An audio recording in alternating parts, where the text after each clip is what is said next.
glitters is gold. Only shooting stars break the mold.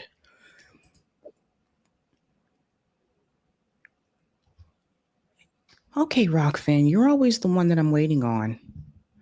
If you can speed it up, please, Rockfin, that would be great. Hurry up. Any day now. Any day now. Always waiting on Rockfin. Waiting on the Rockfin. Rockfin. Waiting on the Rockfin. Rockfin. Any day now. Come on, Rockfin. Finally. Let's go.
I'm your host, sabrinasalvati.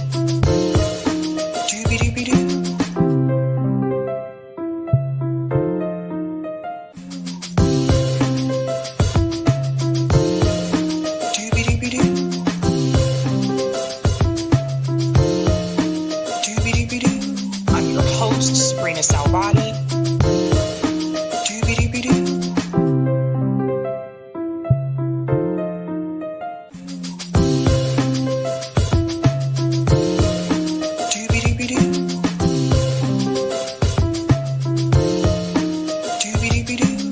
I'm your host, sabrinasalvati.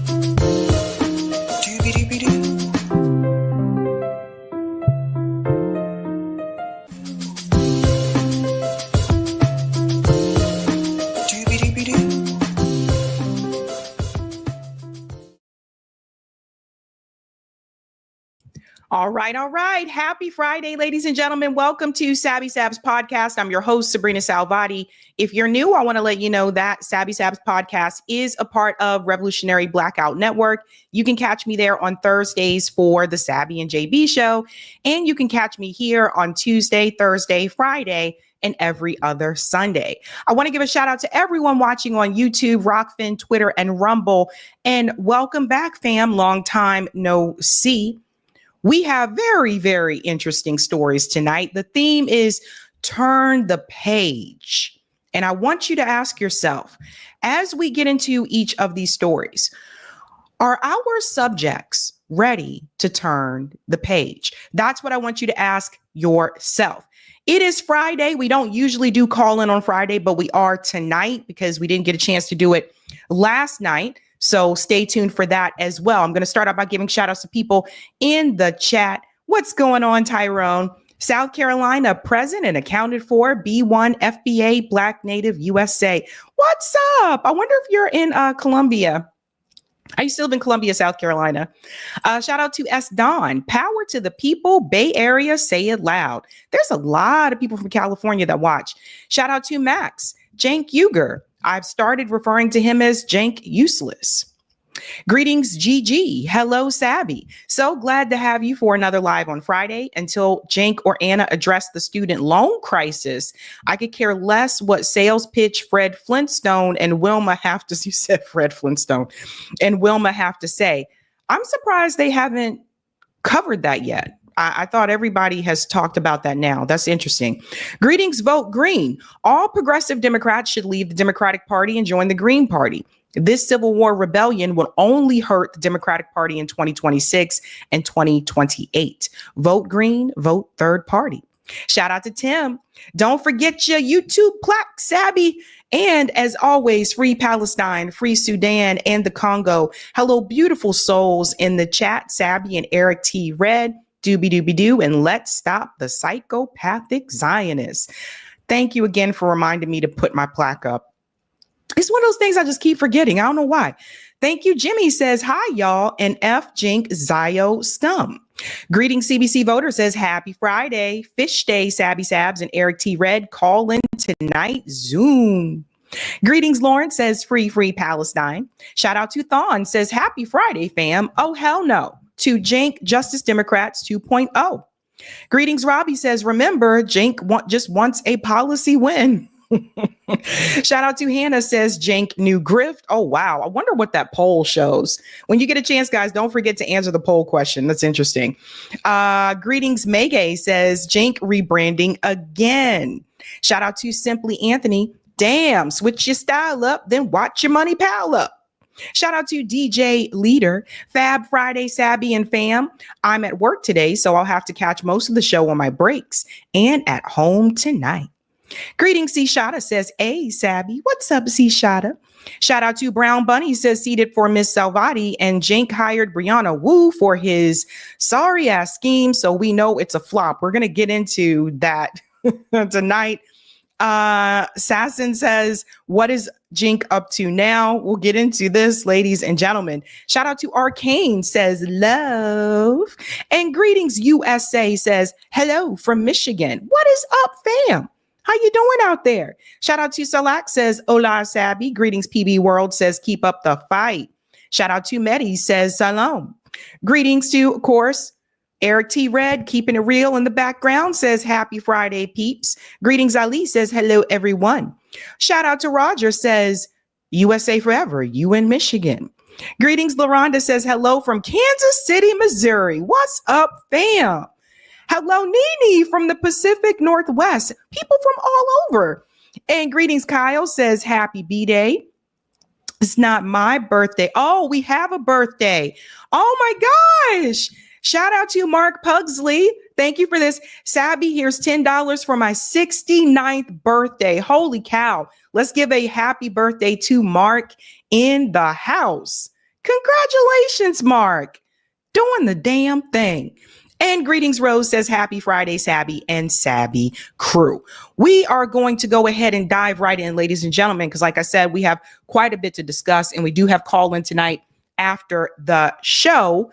The theme, again, ladies and gentlemen, is turn the page. Ask yourself if the subjects in these stories are ready to turn the page. If not, they probably need to turn the page. Let's go ahead and give a shout out to everyone who is a Sabby patron. Thank you guys so much for your support. Really appreciate you, fam. If you're interested in being a Sabby patron, I have 5 categories. Ultimate, Sabinators. Don't forget about those Sabsters. They're pretty cool too. And we also have Sabbies. Holding down the fort.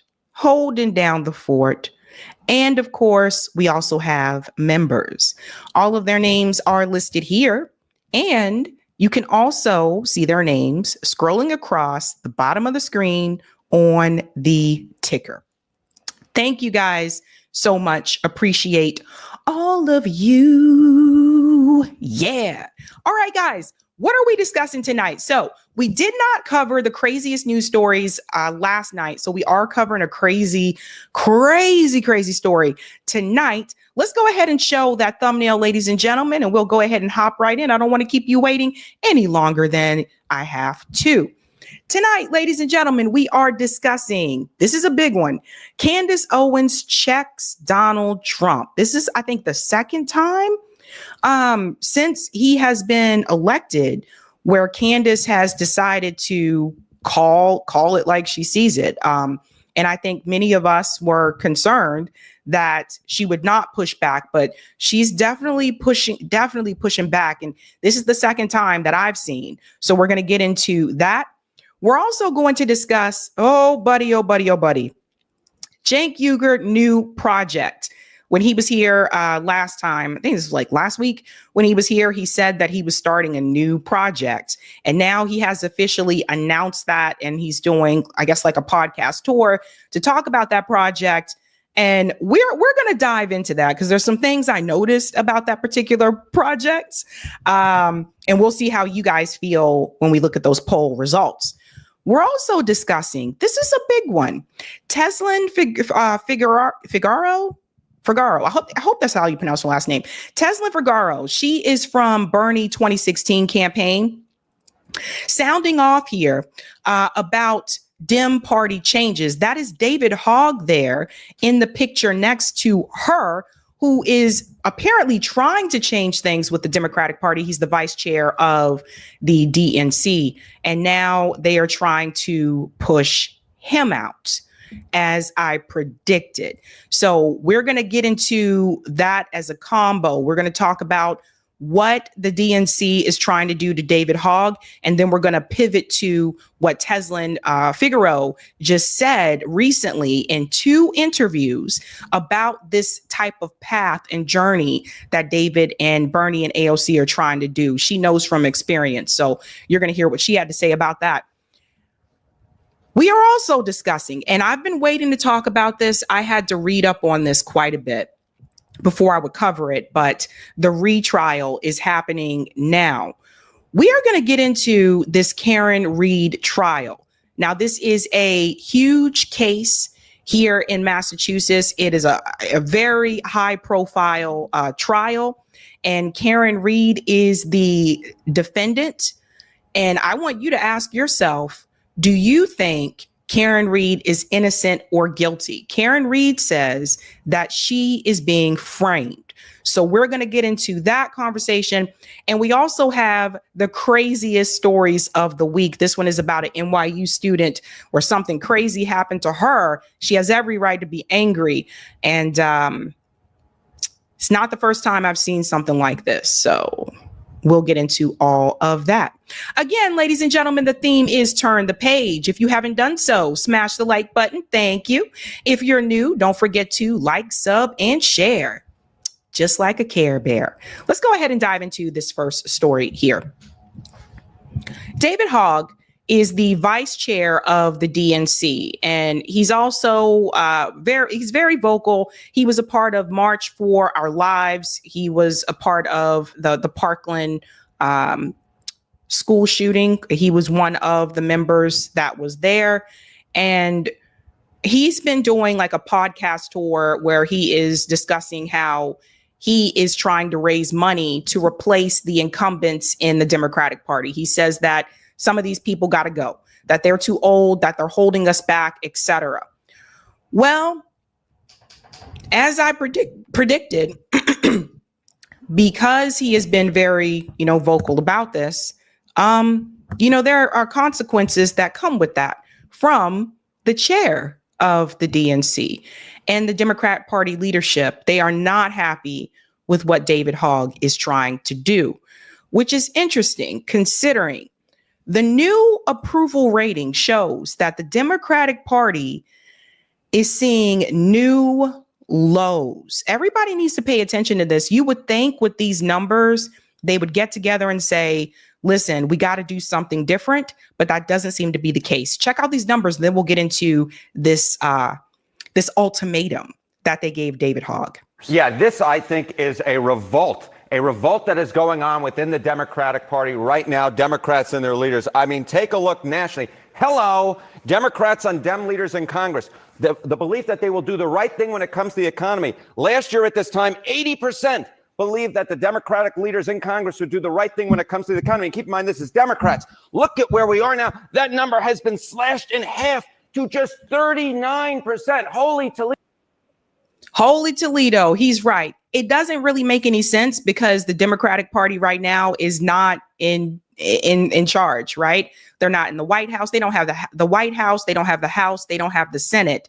But I think where this is coming from, and I've heard it from a couple of my former classmates, they've made it very clear to me, they're pissed off because they feel as though the Democratic Party isn't fighting back hard against Donald Trump. And I think that's where these numbers are coming from. But look at that. That's a big difference. 80% that Dems would do the right thing on the economy in April 2024. So that's prior to the election. And now that Trump's in office, April 2025, now only 39% feel that that is going to happen. That is the lowest number by far in Gallup polling. The lowest previous was just 60%, which is 21 points higher than this. Democrats hate what their congressional leaders in Washington are doing right now on the key issue of the day, the economy, and their confidence has fallen through the floor, Mr. Berman. All right, Chuck Schumer is the Senate Democratic leader right now. How are feelings about him, particularly in New York? Yeah, let's go to the state of New York. It's what's always on my mind, right? We're in the state of New York right now. New York Democrats on Chuck Schumer view him favorably. In December of 2024, that was just a few months ago, it was 73%. Look at where that number has fallen to in just a few months. It is now down to just 52%. This guy is so animated. He cracks me up. You can tell this guy really loves his job. Harry really loves his job. But now look at Dem leadership in the Senate, right? So Chuck Schumer dropping from 73% to 52%. Again, the Democratic Party is not in charge right now. They're not in power, not in the Senate, not in the House, and not in the White House. And these numbers are astounding because when you look at the percentages, even though Donald Trump is still dropping, like he's dropped significantly too, it seems like his numbers still seem to be higher than the Democratic Party. It doesn't make any sense because, again, they're not in power. But what it shows you is that, again, people feel as though they're not fighting hard against the current leadership. That is the lowest I could ever find in Siena College on how Democrats in Chuck Schumer's home state view him. And keep in mind, if you're thinking about a primary challenge, it would be a few years away. But Alexandria Ocasio-Cortez's favorable rating among Democrats is considerably higher in the 60s. So he is doing quite poorly in his own home state of New York. I never thought I'd see the day in which just 52% of New York Democrats would view Chuck Schumer favorably. It's almost unfathomable. Yeah. And Chuck Schumer is not up for re-election anytime soon. That's the other thing. Remember, the Senate seats are 6 years, right? So I kind of feel like this could be their attempt to pressure him to try to step down. A number of Democrat congressmen have already decided to resign.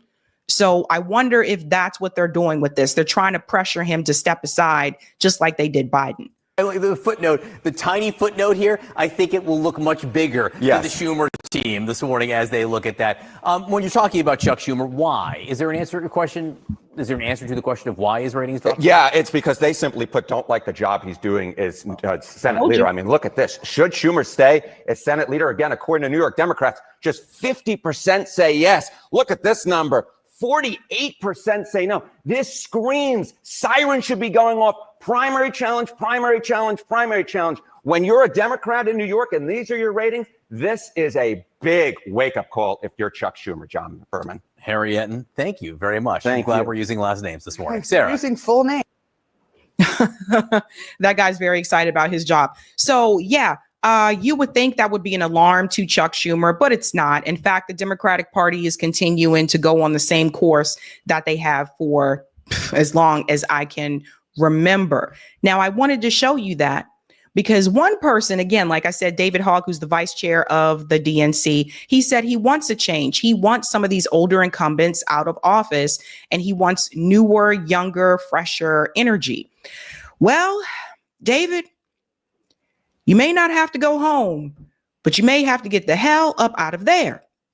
Because right now, they're trying to get rid of David, which is what I think many of us predicted would happen if David kept talking. The DNC is giving David Hogg an ultimatum.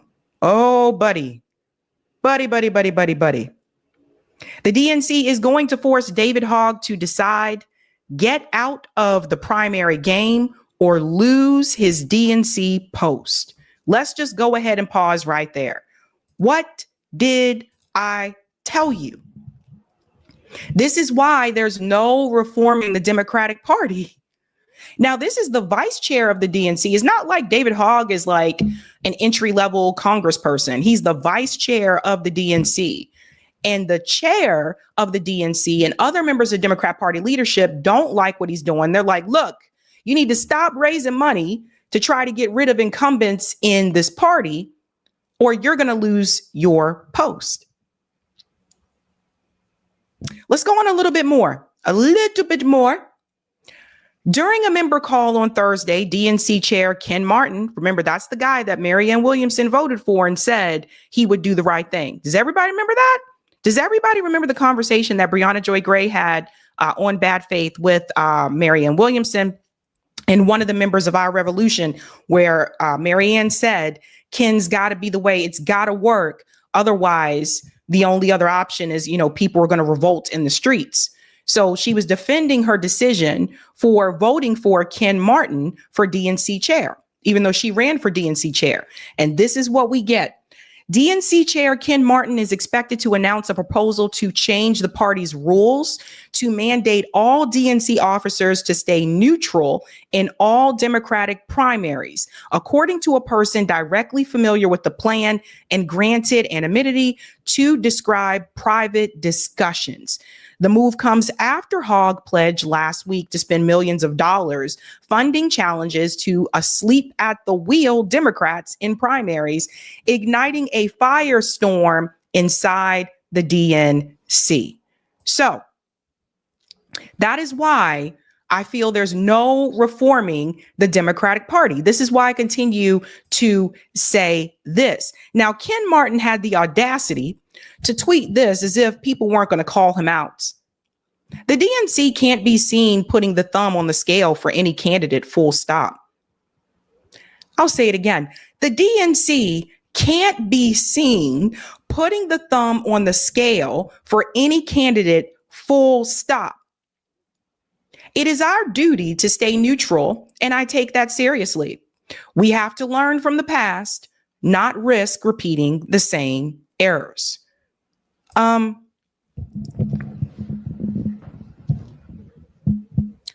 Why is Ken pretending like the DNC hasn't been doing this all along?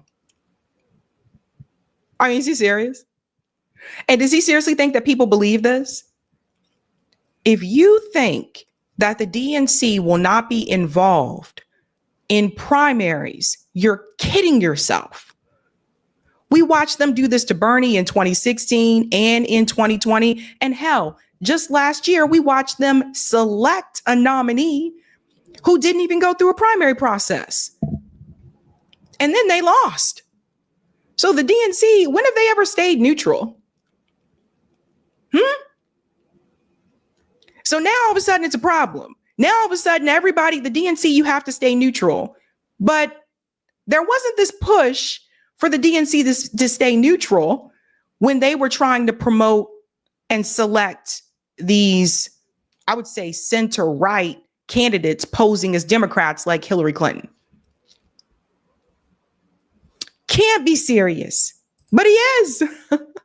But he is, ladies and gentlemen. Even Fox News is making fun of it. This was the crazy part. Like, even they're calling out the hypocrisy. Here's the problem for the DNC. They have a hypocrisy problem.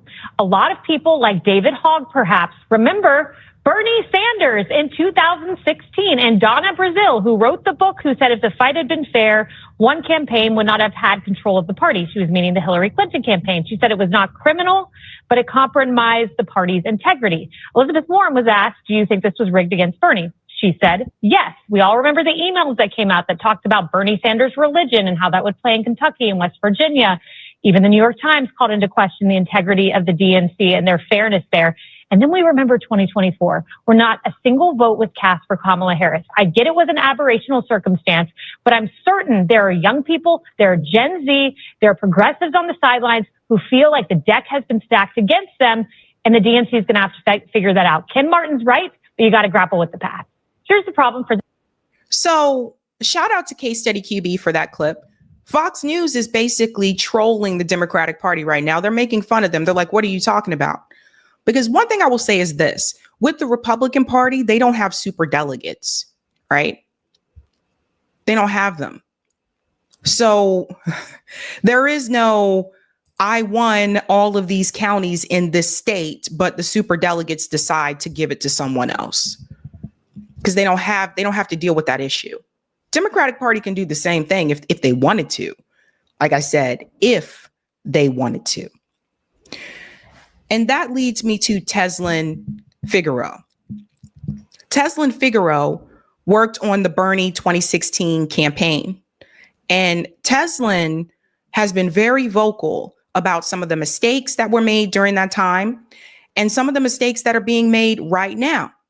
So she has done a number of interviews where people are asking her, what is your opinion about those, like a David Hogg, Bernie and AOC, who are trying to change the Democratic Party? She was on The Breakfast Club. She was on News Nation. I want to show you what she said to Charlemagne on The Breakfast Club, because this is something I think that progressives need to hear. What do you call the streets, though? Because, Bernie and AOC did just have 36,000 people in that. Well, there's still a demographic, people that are not involved at all. Mm-hmm. People that don't give a damn about none of this.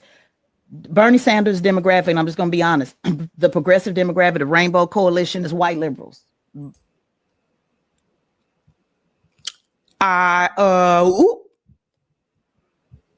Let's hear it again, because this is something I feel like, again, like this is the stuff that I feel like the Sam Cedars, they don't want to deal with this. They don't want to deal with this issue, right?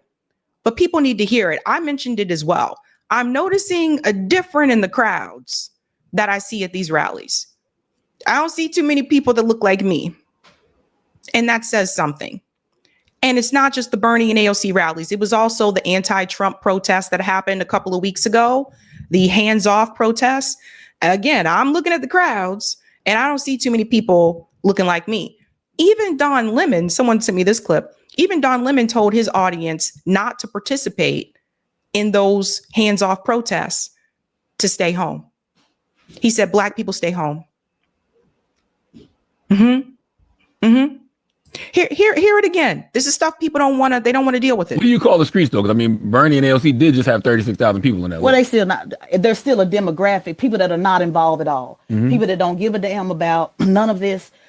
Bernie Sanders demographic, and I'm just going to be honest, the progressive demographic, the Rainbow Coalition is white liberals, pretty much white progressives. There's still a lack of talking to those that have completely given up, completely disenfranchised. Obviously, and also at Coachella, the average ticket was $700-800. Well, no, that wasn't Coachella. Bernie came out of Coachella, but they had a whole other event. He did Coachella though too, though. Yeah, he came out to Coachella, but they had a whole other event. We're working on that campaign. I'm just going to be straight up with you. I'm very clear.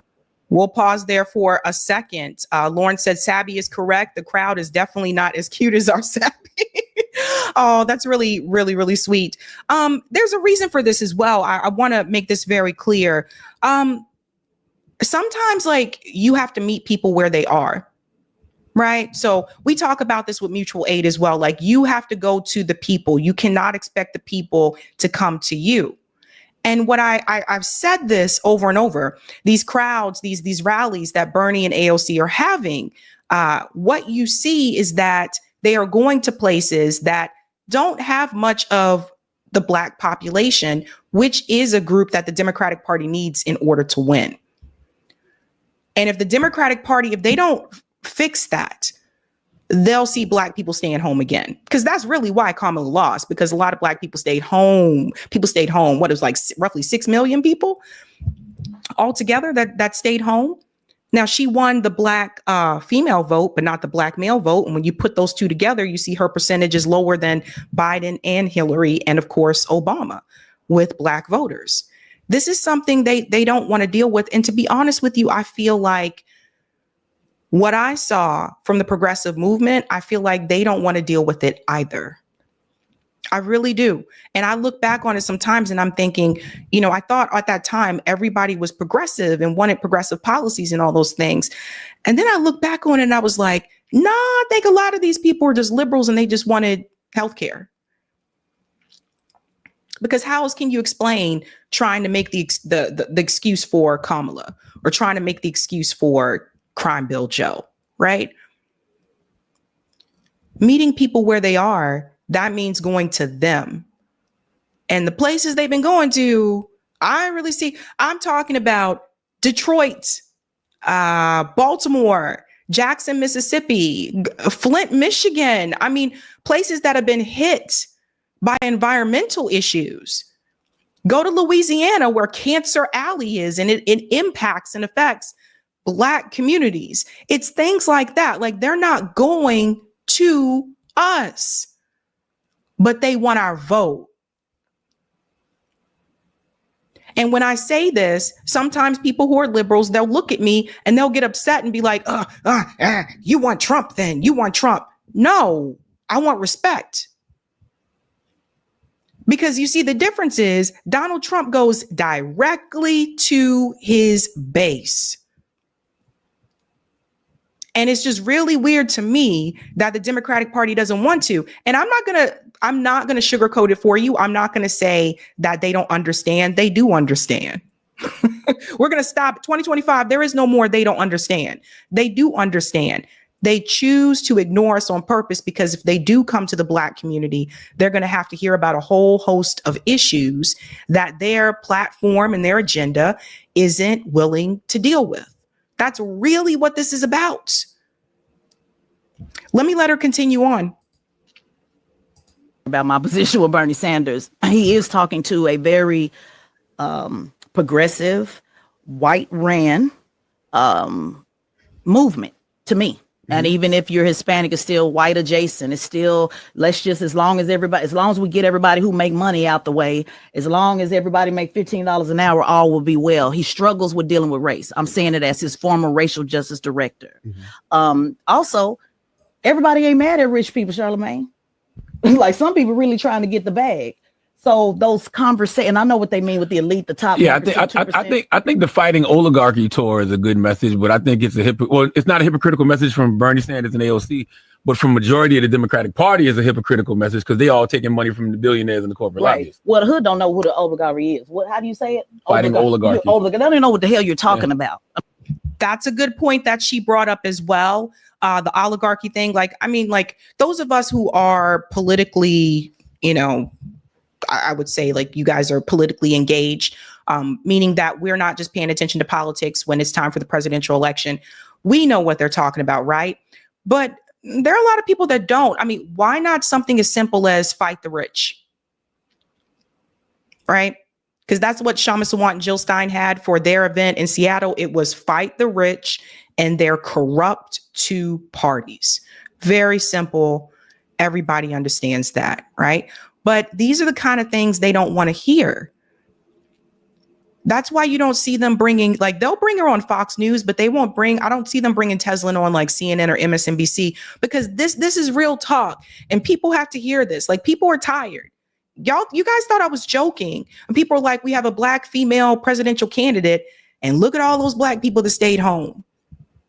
Black people are tired because you can't just continue to try to buy our vote anymore with, look, the candidate's Black. Go vote for them. That doesn't work anymore. So Teslin has a point. I mean, they don't. When the people are talking about neoliberal, they don't know what you're talking about. So there's different messages that people need to have to engage. And I think the Democrat Party 10 is too big.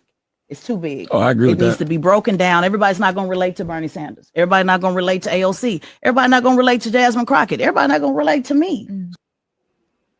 So I thought that was a really good point. And there's something else now. One thing I say that I do like about Teslin, she doesn't just leave it there. She also ends with solutions. And you're going to hear the advice that she says on News Nation, because her thing isn't just, I'm just going to complain and it is what it is. Her thing is, you ask me my opinion, I'm going to tell you the truth. I am going to complain, but I'm also going to tell you what I'm doing on the ground and how you can get involved. So listen to this. Is going after Trump at every turn the right way as you point out, to do something? Well, I don't think he's doing, I don't agree with the something that he's doing. I'm saying he's just basically just doing something. It's not effective. It's not working. I'm not listening. I don't hear Democrats talking about the midterms. To me, to even be talking about what's happened 4 years from now and who's going to run for office for 4 years when there's no strategy for midterms right now, that seems to be a problem on the Democrat side. But James Carville put out a piece today that said that, you know, Democrats should continue to roll over and play dead. I mean, he's literally saying that Democrats should do nothing at all and let it play out, let things play out. So that's what it looks like they're doing. So Bernie Sanders is going on his tour, but I don't know if it's going to drive solutions with. Pause for a second. This is exactly what they're doing. So they're basically buying time. That's what they're doing. They're like, let's just play it out. Trump is going to be so horrible. Let's just sit back and let him screw everything up. And then come 2026 for midterms and then 2028 for a presidential election, we'll win, not necessarily because we promise anything to the people. We won't have to promise anything to the people. They'll vote for us because Trump has been so bad. That's what they're going to rely on. You see it right now. What did I just show you? They're giving David Hogg an ultimatum. Shut up or get out.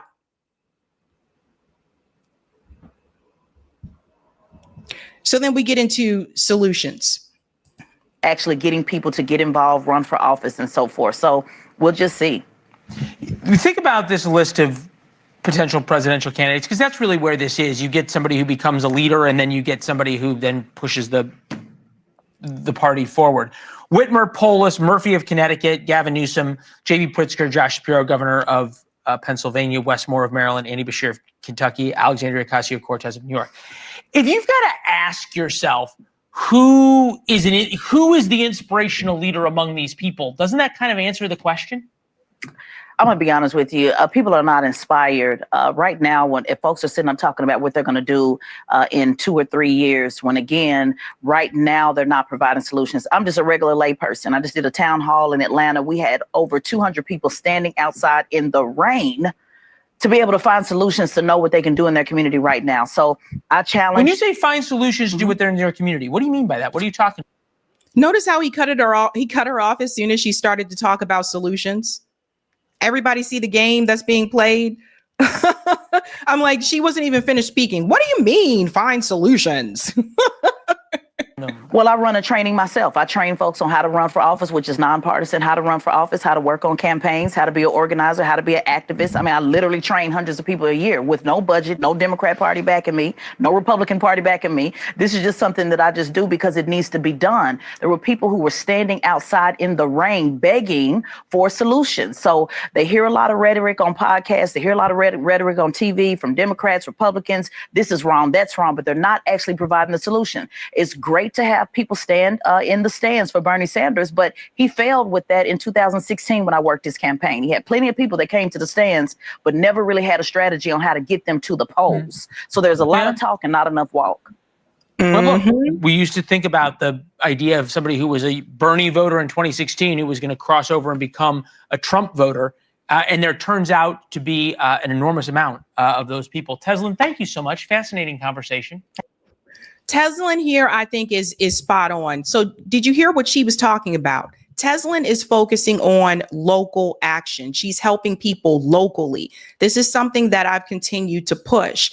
Look at the things that you can do for your community. She said 200 people were waiting outside in the rain for her solutions event. You didn't hear about that on CNN. You didn't hear about that on MSNBC. Why not? Because they don't want you to know about other solutions. They don't want you to know about other things that you can do. Teslin Figaro is an activist, is an organizer. She's doing something locally. In other words, whoever runs for president in 2028 is not something she's really focused. It's not really a big deal to her because she's trying to help people where she is. And I think that that matters. I also think that if some of the people from the Bernie and the progressive movement would have listened to the concerns of Teslin Figaro and some others who were volunteering, then maybe things could have been done differently going forward. Because you cannot alienate one population of people. You can't just do that. And I think she has the right idea, and she's correct. People are looking for solutions. I'm hosting the mutual aid workshop on Saturday because that's one of the things that people have contacted me about. They want to know how to do it. They want to learn how to do it. Yeah, there are other things that you can do because elections come and go. They come and go. These people aren't always going to be around. Here today, gone tomorrow, especially in DC. You don't get in line. It is what it is. Now, that's important because David Hogg went onto this show, and I want you to hear what they said. This is the Clay Kane show. Listen to what they said about, number one, they were surprised that he came onto the show, but here's why they were surprised he came onto the show. Listen. David, I want to say this. First of all, I want to thank you for coming on. And I'm saying this because we reached out to your team. Y'all got right back to us. And too many times, Reese knows this too, some of these Democratic leaders don't come to Black media. They don't come to us. And we are the base. We are the base. And I've reached out to a lot. I'm not going to say their names. I feel like I'm on the verge of it.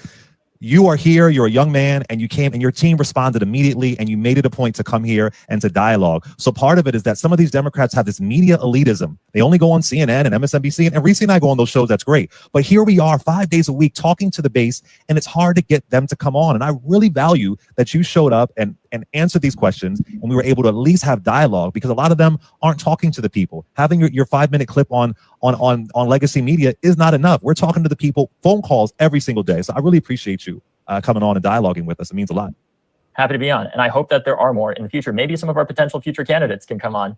And if you want them on, feel free to hit me up. Yeah. So this is what I was talking about. Notice it's not just me. It is something that is noticeable, particularly in Black media. Hell, Roland Martin said so himself after Kamala lost. He said Nancy Pelosi refuses to go onto Black media. But they want you to vote for her party? People just handing over their votes just because?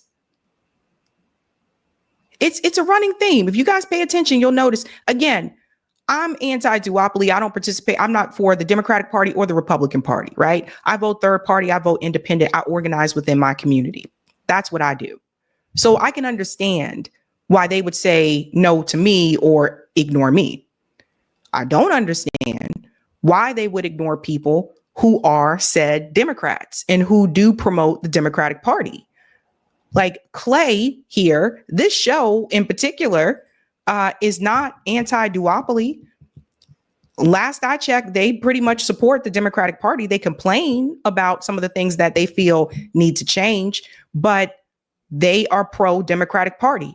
So why would they ignore them?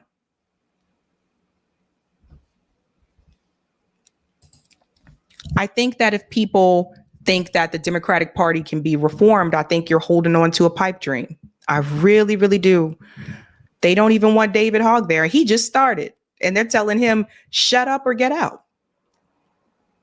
So I want you to ask yourself, do you feel that these subjects are ready to turn the page? Like obviously Teslin Figaro, I feel in my opinion, she turned that page. She turned that page after 2016 and said, all right, that's it. Let me see what I can do on my end in my community. David Hogg seems very eager and he's young. And I don't think that David is ready to turn the page. I think that David really believes that he can change the party, even if it cost him his job. Let's go to some of the comments here in the chat, ladies and gents.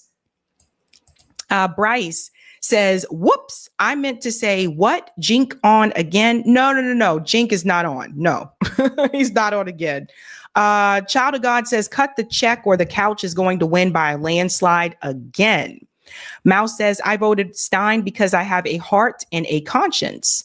And thank you, Andrew. The Democratic Party won't change. They are gearing up for an Obama 2.0 status quo candidate for 2028.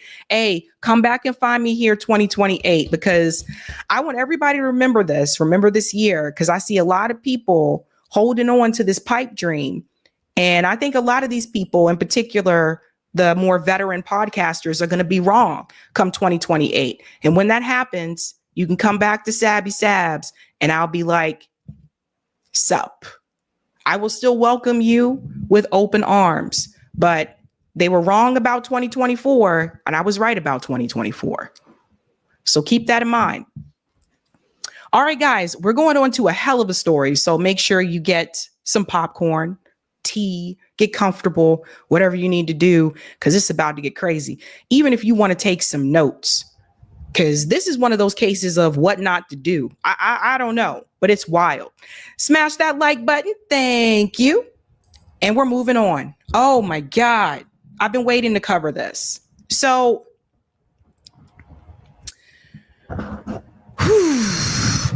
there is a very, very, very high profile trial happening right now here in my home state of Massachusetts. You may have heard about it via the news or particular law and crime podcasts. And it involves this woman right here. This woman's name is Karen Read. You may have seen her face. If it's your first time seeing her face, you're probably not going to forget her face after this segment. What happened to Karen? Karen Read is a defendant that is on trial for murder. She is accused of killing her now former boyfriend, who was also a police officer. Now, this is the second trial. This is the retrial. The first trial happened April 29th of 2024, last year. It ended in a mistrial July 1st of 2024 because there was a hung jury. Now we are having the new trial, the retrial. And opening statements for this trial began April 22nd this year. Here's the interesting thing. Karen Read says that not only did she not kill her former police officer boyfriend, Karen Read says that she is being framed by the police department. Oh, yes, honey, get comfortable. It is getting very, very, very, very interesting up in here. We are going to start with what happened that fateful night. We're going to get into the background of how this relationship blossomed and what happened to her former boyfriend, John, the police officer. Let's go ahead and get started with this clip here. You're going to hear directly from Karen herself. Didn't care for John. The couple first dated in their 20s and reconnected more than a decade later in the middle of the pandemic. So how did you meet up again? He had reached out to me on Facebook and he said, "Hey, blast from the past, how's things?" And when I saw his picture, his profile picture was with several young children. And then it triggered my memory that his sister and his sister's husband had passed away. And he told me, "Yeah, I have the kids now." I admired that. I thought that was amazing. Soon, Reed says she became part of the family, often sleeping over at O'Keefe's house and helping take care of the kids. He would go to work and I would stay with his niece and nephew. All of the breaks that the kids had, we did something. But their relationship also had its struggles. Reeves says O'Keefe had been relying more on her to take care of the kids and that he criticized some of the decisions she made with them. We had an argument on New Year's Eve. We were away on vacation and he became incoherently drunk. And I ended up ringing in the new year with his niece and nephew. John didn't come back to our room till after 3 a.m. So that was rough. I felt very much taken advantage of. He apologized profusely for what happened on New Year's Eve. And he said, "If you can't get over it, then you need to spend some time at yours. I can't keep apologizing. I don't want to keep rehashing this." A few weeks later, they were invited to meet up with some friends at the Waterfall Bar in Canton. So let's pause here for just a second. So that is her giving a little bit of background. So they're making it very clear that obviously they did not have a perfect relationship. Nobody does. There were, I guess, disagreements with how she was handling the kids. So, which weren't his biological children. They were the children of a family member, which he adopted. I believe they had passed away. And there they ran into Brian Albert, a fellow Boston police officer who Reed says O'Keefe looked up to. Albert had led the city's gang unit before commanding the Fugitive Apprehension Team. It was the elite squad responsible for taking down some of the city's most dangerous criminals and featured in the 2013 TNT show, Boston's Finest. I saw that show. It was a crock of bullshit. Let's continue on. I'm sorry. That show was so exaggerated. Here we go. 1 minute we're walking around, everything's fine, and then 1 minute it's not fine.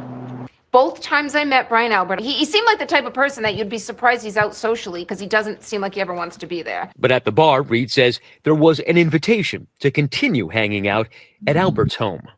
I said, can we make sure we're welcome here? Nobody extended the invite to me. I didn't hear the invite extended to you. They drive to the Albert's house.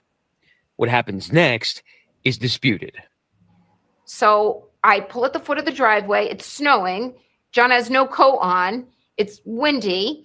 So I drop him off. He goes up the driveway and approaches the side door. And as I see him approach the door, I look down at my phone. Reed says after about 10 minutes of waiting in her car, she became irritated that O'Keefe still hadn't gotten in touch with her. And she drove back to his home where she continued calling him before, she says, she fell asleep around 1:30 in the morning. She then says she woke up before 5 a.m. He still wasn't home. Pause. So, one thing to keep in mind when there is alcohol involved, and from what I understand from this story is that both of them had been drinking. I would even say maybe the time could have been a little bit fuzzy too. You know what I mean? Like it sounded like, and it also sounded like to me, neither one of them should have been driving from what I read from this story, but it is what it is. The problem I think that Karen Reed has developed is her persona. I think that when people listen to her, they feel as though she doesn't come across as softer, a little bit more endearing. She comes off kind of sharp, right? Like kind of cutthroat, right? And sometimes that matters when you are the defendant. But based on what I've seen from this trial so far, I don't really understand how they are going to be able to convict her. I think it's going to be very tough. But something I wanted to mention, keep that in mind that both of them had been drinking. So I always say to myself, the time could be a little bit fuzzy. Let's continue. She then started canvassing the neighborhood. Just going to drive around in the 2 square miles that we spent the preceding night. After 20 minutes of unsuccessful searching, she called John's friend, Carrie Roberts, and Jennifer McCabe, Brian Albert's sister-in-law, who was also at his house the night before. The 3 women together now headed to Albert's home. How soon was it when you pulled in there that you saw John's body? Immediately. And what struck me when I saw him was his mouth was open a little bit and his eyes were shut and he had spots of blood in different areas on his face. O'Keefe was taken to the hospital and pronounced dead. He died from blunt force trauma and hypothermia. During that night, there was a blizzard. And I don't know. There are different versions of the events that happened that night. Like she says one thing, and then you're going to hear from the key witness who is saying a different story. Now, many people are asking, why did she go home without him? Apparently there was a disagreement. Apparently they argued about something, and I think she was just ready to go. That's from what I understood from the story. What we do know is that somebody killed John O'Keefe. Okay, so it's not like he just slipped and fell, because they said he had blunt force trauma and he also died from hypothermia, which means he was stuck out there in the blizzard. It was very cold. So if he was unconscious, I mean, what is he going to do? So according to Karen Reed, that is the event that happened that night. She went looking for him. She finally found him. And at that point, he was not alive. And it wasn't long before Reed became the #1 suspect. Authorities say they had noticed a cracked taillight after they seized her car. I had told both Jen and Carrie that I cracked my taillight. I said, I just hit my car on top of everything, but I didn't look at the damage. And both women said, it's cracked. It's cracked. Calm down. You cracked your taillight. You're okay. Let's go look for John. But according to police statements, Jennifer McCabe told authorities that while they were looking for O'Keefe, Reed stated, "Could I have hit him? Did I hit him?" And when O'Keefe's body was discovered, first responders who arrived on the scene say they overheard Reed make other statements. Firefighter said that you said, "I hit him, I hit him, I hit him." I said, I hit him. It was preceded by a did and proceeded by a question mark. What do you guys think about that? See, that part right there, this is the thing. Some of the paramedics said that when they arrived to the scene, she said that she hit him, but she's saying that she said, did I hit him, right? That part right there doesn't look good. It just really doesn't. Let's go back just a little bit more here. But like I said, again, remember, they were intoxicated. She said she fell asleep at about 1:30 and then woke up at 5. So that's not even 4 hours of sleep. So she probably was still drunk, woke up and then went to go look for him. I hit him, I hit him, I hit him. I said, I hit him. It was preceded by a did and proceeded by a question mark. What I thought could have happened was that, did I incapacitate him unwittingly, somehow, and then in his drunkenness, passed out? When you walked out of the bar, how many drinks had you had? I had probably about 4. The Commonwealth says that you had 9 drinks that night. That's what the prosecution says.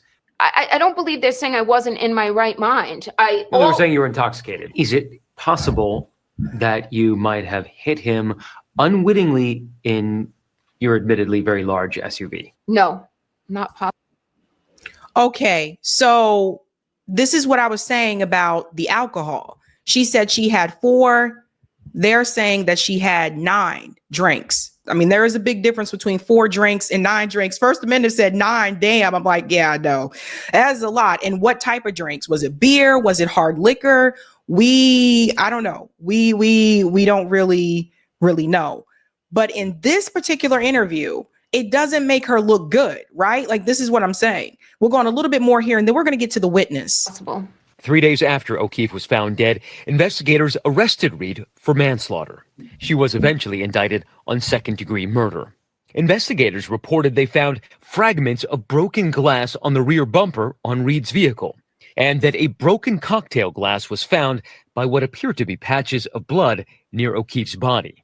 The victim, Mr. O'Keefe, is last observed on surveillance video with a cocktail glass in his right hand. Same arm that's injured, the same type of glass that is then recovered from the bumper of the defendant's car. In court documents, the prosecution also claims that Reed's blood alcohol level could have been between 0.13 and 0.29%, above the legal limit. Like I said, should not have been driving. Of 0.08. In addition, they say pieces of Reed's taillight were found on the scene the day O'Keefe's body was discovered. More fragments of that taillight were found the following week, according to Canton police reports, after the snow melted, which revealed more at the scene. But Reed's attorney, Alan Jackson, has a different theory about how those fragments of taillight got there. Those pieces of taillight were placed there after the fact. You're saying evidence was planted? The pieces of taillight were planted after the fact. And this brings up what I told you that Karen Reed has been saying. Karen Reed says that she is being framed by the police department. She still holds that statement that she did not kill John O'Keefe and that the police department is out to get her.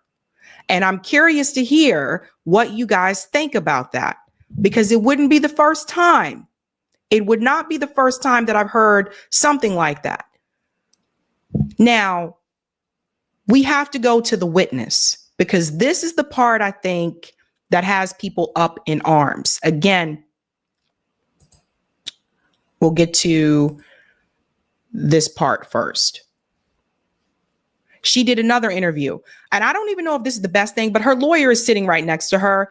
Karen Reed did another interview where she talked a little bit more. I want you to hear this as well. It's the same question. If you're framed, someone's got to run that, direct that. Who is that person? I think you know who that person is. I think there's people who are enabling, and there's people who are actually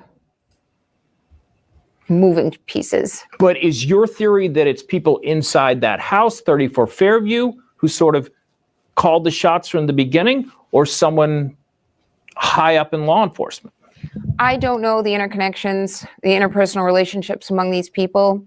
I have a strong personal opinion that what has motivated this persecution of me is power. There were familiarities among players that never should have happened. There's a sleeve of homicide in the Norfolk DA's office, as there is in the other counties of Massachusetts.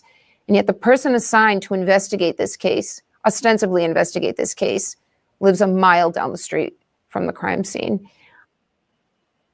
That part right there is very interesting. Notice what she said. She goes, I think you know who I think did it.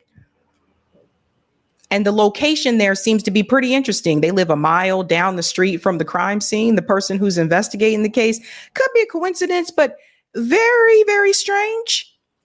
But right now, a lot of people are waging their bets on this key witness, the key witness in this trial, who was just recently on Good Morning America. I want to show you what she said on Good Morning America, and then we're going to show you how she was called out on the stand for not telling the truth. Check this out. She said what Karen told Carrie that morning when she called. I believe she said, was that the first time she called John's dead? Yes. Carrie relayed to Brendan Kane, a longtime friend of John's, the contents of her call that morning with Karen Reed. When Karen called Carrie, she was histrionic, screaming, John's dead, John's dead. I think you get hit by a plow. Carrie, John's dead. So this woman over here, her name is Carrie. She is the one that received the phone call from Karen, I believe either before or after she found John's body. So she is saying that Karen called her saying, John's dead, John's dead. Hold on to that statement. Is that right? The first phone call was John's dead, then she hung up. So that early morning, Carrie picked up Karen and another O'Keefe friend, Jennifer McCabe. I knew of her. I had met her once, and that was it. They drive to the house where Karen dropped John off. It's dark in a blinding blizzard. It was so snowy, you couldn't see. And as we were driving, Karen would lean in between us, and she was frantic. I mean, she knew John was missing, so she was frantic about it, as I would be. And then we turned to pull down Fairview, and she saw him on the lawn, and I didn't. Carrie quickly joins Karen on the lawn, and the two women perform CPR on John until police arrive. We went to go find him and make sure he got home okay. And when you find him and he's not okay, it was pretty hard. Carrie and John. Thank you. Thank you so much for that correction, Kay. That's right. That part's important. Karen called before the body was found. So Carrie, who was friends with John, she said she received that phone call from Karen before the body was found that John was dead. So the question then becomes, if she is telling the truth, how could Karen have known that her boyfriend was dead if she hadn't even seen the body yet? If that is true, is it true? We're going a little bit more here. Were friends since childhood. So was Brendan Kane. He was a diehard Celts, Sox, Bruins, Pats fan. Name it, Boston sports. He was obsessed. O'Keefe became a cop like his grandfather, staying close to his family, including his sister Kristen. When she and her husband died within months of each other, John took his niece and nephew in as his own. Carrie was his right hand. It was like all hands on deck when they would go to dance recitals and stuff, father-daughter dances. I would do their hair and get the boutonniere and get the corsage, and he did a great job. This was one of my best friends. In the 3 years since Reed was arrested, the town of Canton has been transformed. Neighbors have taken sides. Witnesses have been harassed. For the crime of? Telling the truth. Answering the phone. It's my friend. I'm not going to not help. It's all about which side are you on? We're John's closest friends and family, and we're still haven't been able to grieve because of all of this. It's all. Okay. So you need to know that she is friends with John, or she was friends with John. They were very close, apparently. Now, however, just the other day on the stand during the retrial, Karen Reed's attorney was able to call out Carrie for a previous statement that she made that apparently she admits on the stand was false. Let's get into that. I told you this is an interesting case. And the witness in question today is this woman, Carrie Roberts. She is a friend of that police officer victim. And she testified at Reed's first trial as well, and also testified for the prosecution. Here's her story. She says that Karen Reed called her at 5 o'clock in the morning screaming, "John's dead." And then followed that with like, he might have been hit by a snowplow. This is bombshell testimony, people. Because that call, she says, came in way before John's body was ever found lying in the snow. How could she have known John's dead? How could she have known about a snowplow? How could she have known about snow? Really hard to like get over this, right? Except if you're that guy. If you are Alan Jackson. On cross-examination, Karen's hotshot defense attorney, Alan Jackson, took this witness down a notch. He pointed out inconsistencies between her grand jury testimony and what she said in court. Here we go. And it all had to do with what this witness claims Karen Reed was saying out loud that terrible morning in the snow. This witness originally told the grand jury that she'd overheard Karen instructing their other friend, Jen McCabe, to Google hypothermia. But as it turns out, on cross, that actually may not have happened. Everybody hold on to this. So Carrie said that morning when they discovered the body, that she heard Karen Reed say, "Google hypothermia," right? Okay. Let's hear what they say on the stand. This is the interesting part. You painted a very, very detailed picture in front of the grand jury, didn't you? Yeah. Except it's not true, is it? I did not hear her ask that. I was told she was asked that.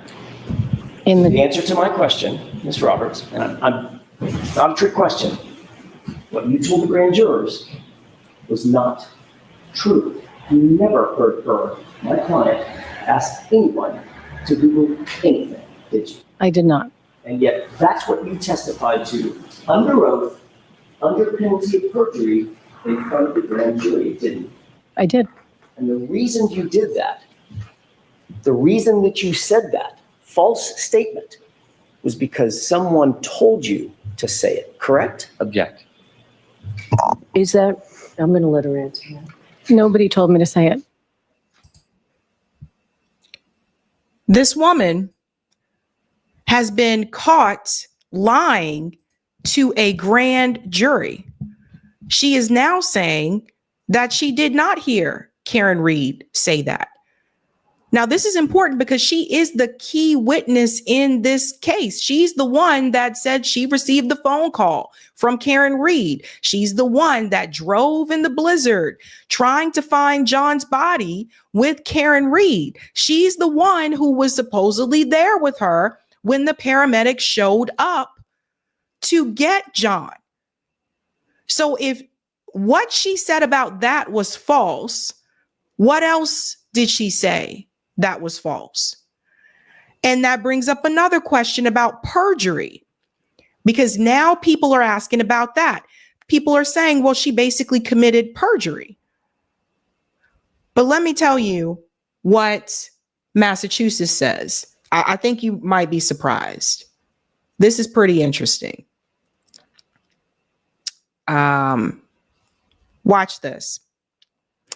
Perjury at the Karen Reed trial. Experts explain what false statement by key witness means. So again, this is Carrie here. She's the one that had the false statement.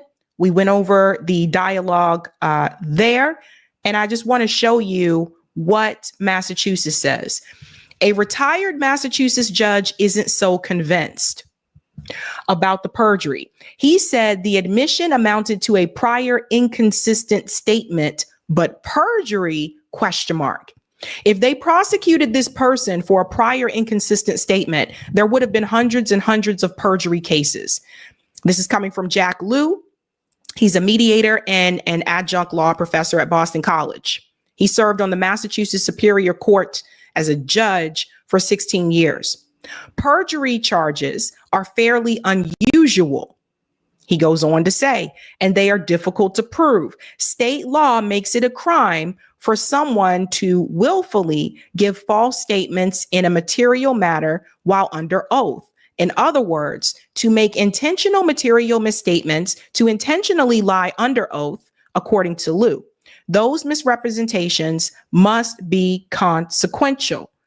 So we went over what she said. You heard that there. And I want you to hear another opinion as well.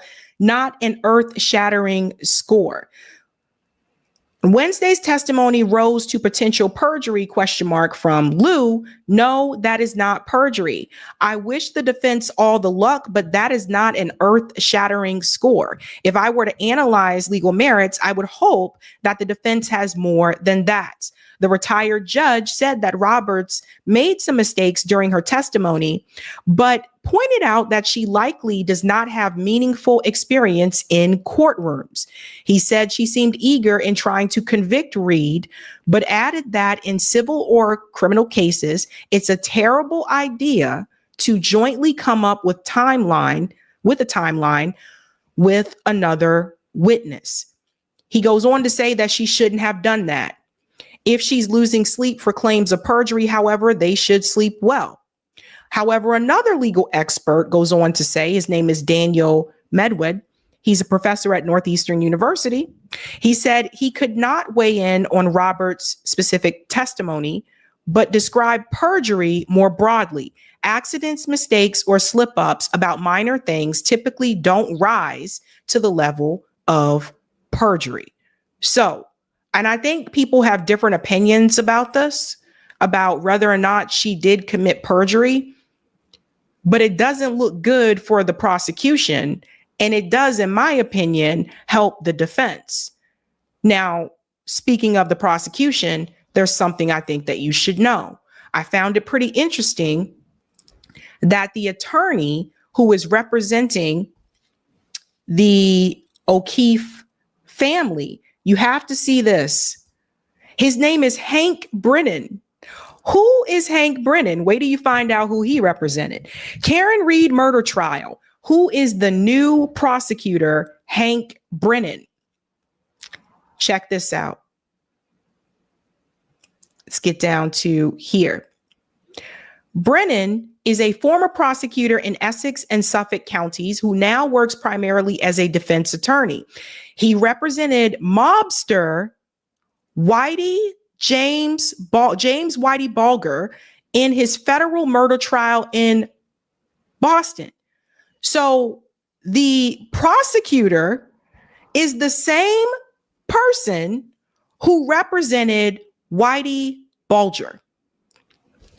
And Whitey Bulger lost. Some of you may not remember that trial. I do, because it happened while I still lived here. I remember the Whitey Bulger trial. That's who he represented. He represented the Irish mob. And I don't know how he was defending Whitey Bulger. And Whitey Bulger was a murderer. So it makes you wonder who he had connections with. And I also want you to think about that when you listen to what Karen Reed continues to say, that she was framed. Now, it's one thing to be framed. It's another thing to be framed by a police department. How do you get out of that? But based on what I've seen so far with this particular case, I don't understand how they would be able to convict Karen Reed because there's reasonable doubts. This is what happened the first time. The very first trial, it ended in a mistrial. And, there was a hung jury. That's why they're having a retrial right now. So I don't see how the jury is going to be able to find her guilty because there's just so much reasonable doubts. But this particular trial is everywhere right now. I see it all over, whether it's YouTube, I've seen it on the news. It's getting a lot of attention. I mean, it happens, especially if you're going to say that the police are framing you. And if Karen Reed is correct, why would the police department want to frame her? And if the police department is framing her, have they done this to someone else before? I don't see the jury convicting her on this based on what I've seen. I think that, again, Karen is going to walk free here. And then at that point, you'll have to ask, will the people in Canton, Massachusetts be able to turn the page from this case? Either way, I don't know, because somebody killed John O'Keefe. He had blunt force trauma. Somebody killed him. And if it wasn't Karen Reed, then that means that that person who did kill him is still out there. Let's go to some of the comments here, ladies and gentlemen. Jiva says, cops frame someone unthinkable, not. Let's go into the other ones here. Thank you. Thank you, Closeted Opinions. I think her personality helps her, seems genuine. Trey said the police will finagle a way to make her guilty. Trust. Did I forget one part? I am so sorry. I forgot one part. There's one more part to this I wanted to play. The part that she said here at the end. Sorry, guys. Regardless of the outcome, which will be an acquittal, eyes have been opened. That's why Alan and I are sitting here, is there's interest and people are evaluating their law enforcement and their elected officials and their district attorneys with a more critical eye than they were before. And that's a bigger impact and a purpose that I could have, even if it's been very, very difficult for me and the people that are closest to me. Something that the prosecution has recently been focused on were calls you made to your mother overnight. What were those calls about? Anyone who spent any time with me throughout my life knows I'm incredibly close to my parents. And I was very troubled, to put it. You've heard the voicemails. It was a blizzard. There were young children unattended. And John, uncharacteristically, and when I say uncharacteristically, I mean he's never done that before at that hour in those conditions. And I was panicked. I was torn between, did something go wrong, or is he purposely ignoring me and taking advantage of me to go home to the kids while he stay out drinking? And as I do, and do I wish I did it less? Yes, but now I need her more than ever. As I normally would do, I'd reach out to my mother for, what do you think's happening? And I, reach out to them every day now that night just, it's like I never woke up from it. So I think Yeah, I wanted you to hear that part right there. I forgot to add that they're asking why she called her mom. So I did want you guys to hear that part as well. But, oh, buddy. We'll have to wait and see. Jody said there is so much to the story police cover up. Tiffany said that sounds like a drunken rage with 9 drinks. Trey said she is kind of giving me Bethany Frankel vibes from New York Housewives. Oh my God. Kay says she is correct. She is innocent. And thank you, Joe D. The friends police deleted phone text evidence. Corruption. Could it be corruption? Could it be corruption? All right, guys. let's go ahead and smash the like if you haven't done so. If you're new, don't forget to like, sub, and share. Quick reminder, we will do call in tonight after the show. And we're moving on to our next story. Okie dokie. So, yeah, man. Some people who supported Donald Trump are speaking out against some of his actions, and some are choosing not to. Someone sent me this video. This is the second time that I have seen Candace Owens speak out against Donald Trump during his administration this term. Second time. And one of the things that I thought was interesting in this particular video is that she kind of points to the fact that some of the other media peeps and commentators who know that, particularly on the free speech issue, he's wrong, are not calling it out. Let's go ahead and get into this clip here, ladies and gentlemen. I gotta tell you guys, I never thought that I would see a day where I would be rooting for a university above Donald J. Trump and his administration. But I don't recognize his administration right now. I don't recognize what's happening. I have a theory. I do. We were kicking around some theories earlier, me and the team, and we were going, how could Trump be such a free speech enthusiast and allowing these things to happen, going after college universities, trying to suppress speech, while pretending that you're not suppressing speech, while pretending that you're fighting DEI. It's so messy. It's so obvious. Everyone knows what you're doing. Everyone does know. And what's interesting to me is that more people are not willing to call it out. It's very obvious. I told you guys about this, especially if you look on X, Tim Pool, Dave Rubin, like I'm talking about all of these conservative media commentators that were free speech under Biden and said, yes, we have to protect free speech. The moment Trump got in and obviously implements policy that is against free speech, they are defending it. Well, we got to back Israel. Well, we got to protect Israel. Well, I think it's really da-da-da. Like twisting themselves into pretzels in order to give their audience what they want.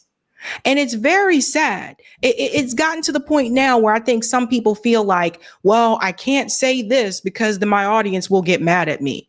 I kind of mean you've probably been lying to them all along.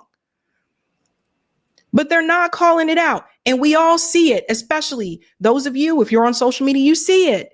You see how they're making excuses. They're giving a pass where they are. I just showed you last night, the FBI bust down the door in someone's house in Michigan. And by the way, these were not immigrants. They broke through the door, the house in Michigan, threatening to arrest these kids. Like this kind of assault on free speech is very much problematic and is exactly what I warned people about. So what is happening is that said podcasters are caving and catering to their audience, and they have audience capture, and they're like, I don't want to lose subscribers, so let me continue to defend Donald Trump, rah, rah, rah. And it's terrible. It's terrible idea. And Candace has been one of the ones, this is the second time I've seen it, been one of the ones that has criticized Donald Trump, not just on this issue, but on another one also, criticized him. So sometimes I think people look back at the Daily Wire, the firing of Candace at the Daily Wire, but maybe in a way for her, that was a blessing in disguise, because by the way, all the people at the Daily Wire are defending this shit. The assault on free speech. So maybe in a way that was a blessing in disguise. Let's continue. People who are still trying to grift, I suppose, are not willing to challenge you on this, which is ridiculous, because when you are out of office, we are going to have to live with these consequences. Our children are going to have to grow up in this America.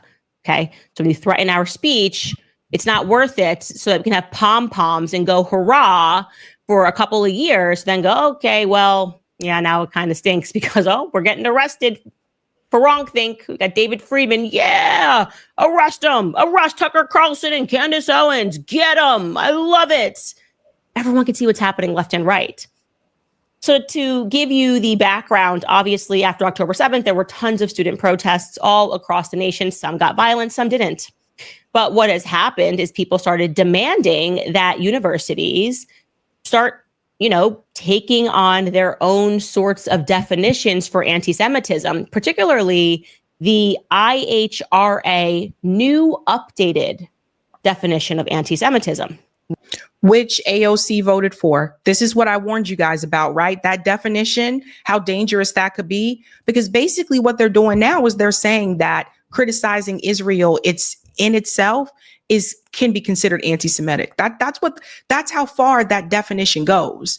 That's why I was warning people about that. So it's just, the colleges need to do everything that they can to hold on to the students that they have at this point in time, because the next round that's coming in next year is going to be fewer and fewer. By the way, the 18-year-old kids is decreasing after this year. So the colleges really need to try to do as much as they can to make sure that these kids are not being like hounded and hassled and approached by the FBI when they're just trying to go to class because they participated in a protest. You guys think I'm joking? I'll get into that story hopefully later on at some point this week before I go into vacation. You guys got to hear about that because I'm sounding the alarm right now. There are not as many 18-year-olds left going into the next year. The number continues to decline as we go through the years. So these colleges, they really got to try to do what they can to make sure these students aren't losing their right to free speech. Which I believe was, I think it was drafted by the ADL, if I'm correct, if I remember correctly. The ADL put this together. Nothing good comes from the ADL. Their backstory is they were initially a gang that went mainstream, and their job is to suppress speech and to smear people, not to defend people against defamation. They are actually the defamers. That's why they think they're clever by calling themselves the Anti-Defamation League when they actually routinely engage in defamation. Anyways, this is Harvard received notice that they had to comply with the Trump administration's demands, okay? And essentially telling them how they would have to change things on campus. And they're, again, the administration is trying to paint this as they're coming and fighting DEI on campus. And they're not doing that. I'm going to show you it so you can see it with your own eyes. On Monday, Harvard became the first university to openly defy the Trump administration as it demanded sweeping changes to limit activism on campus. Activism is like synonymous with campus, okay? The university frames the government's demands as a threat not only to the Ivy League school, but to the autonomy that the Supreme Court has long granted American universities. People tend to forget a lot of these actions started on campus, right? Like the Vietnam War protests started on campus. The South Africa apartheid protests started on campus. That's usually where a lot of that energy will generate and then kind of makes its way out into the communities, into the streets and stuff as well. So to tell a college that they can't, we really don't want you having these protests, it's absolutely ridiculous. It's asinine when you think about it. But that's the direction that they're going in. They said in a quote, "The university will not surrender its independence or relinquish its constitutional rights." That's what the university lawyers said on Monday. They continued, "Neither Harvard nor any other private university can allow itself to be taken over by the federal government." The federal government says it's freezing more than $2.2 billion in grants and $60 million in contracts to Harvard unless, essentially, we are going to hold your funding unless you comply with these demands. And I'm going to show you, because Harvard has released it, what they're asking them to do. First, I should tell you they've already complied with adopting the IRHA definition of anti-Semitism, which is ridiculous. But so how you have to read this is everywhere, and Skylar, if you don't mind making that a little bigger for me, everywhere that you see the word anti-Semitism, you have to ask yourself what the definition, the new definition of anti-Semitism is, because now we're at critique of Israel, the foreign state, essentially. So as they frame it down there as the discontinuation of DEI, which would be a good thing, saying that we want people to be merit-based and to let go of DEI-based policies, that would be a great thing because that is how the nation should run. They are actually asking them to reform programs that have egregious records of anti-Semitism or other biases, telling them to look at specific programs. Scroll down, Skylar, because I want to get to. Pause right there. So people have to pay attention, right? One of the schools that they mention is the Divinity School.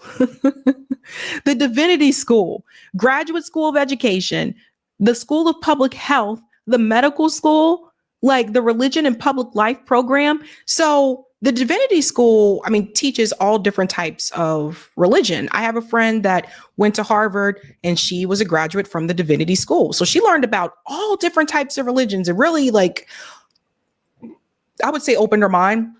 Because she was raised, Christian. She's from the South. Like, it really opened her up to like, oh, I didn't realize that they believed this way. I thought I was told something different. So they want to crack down on that.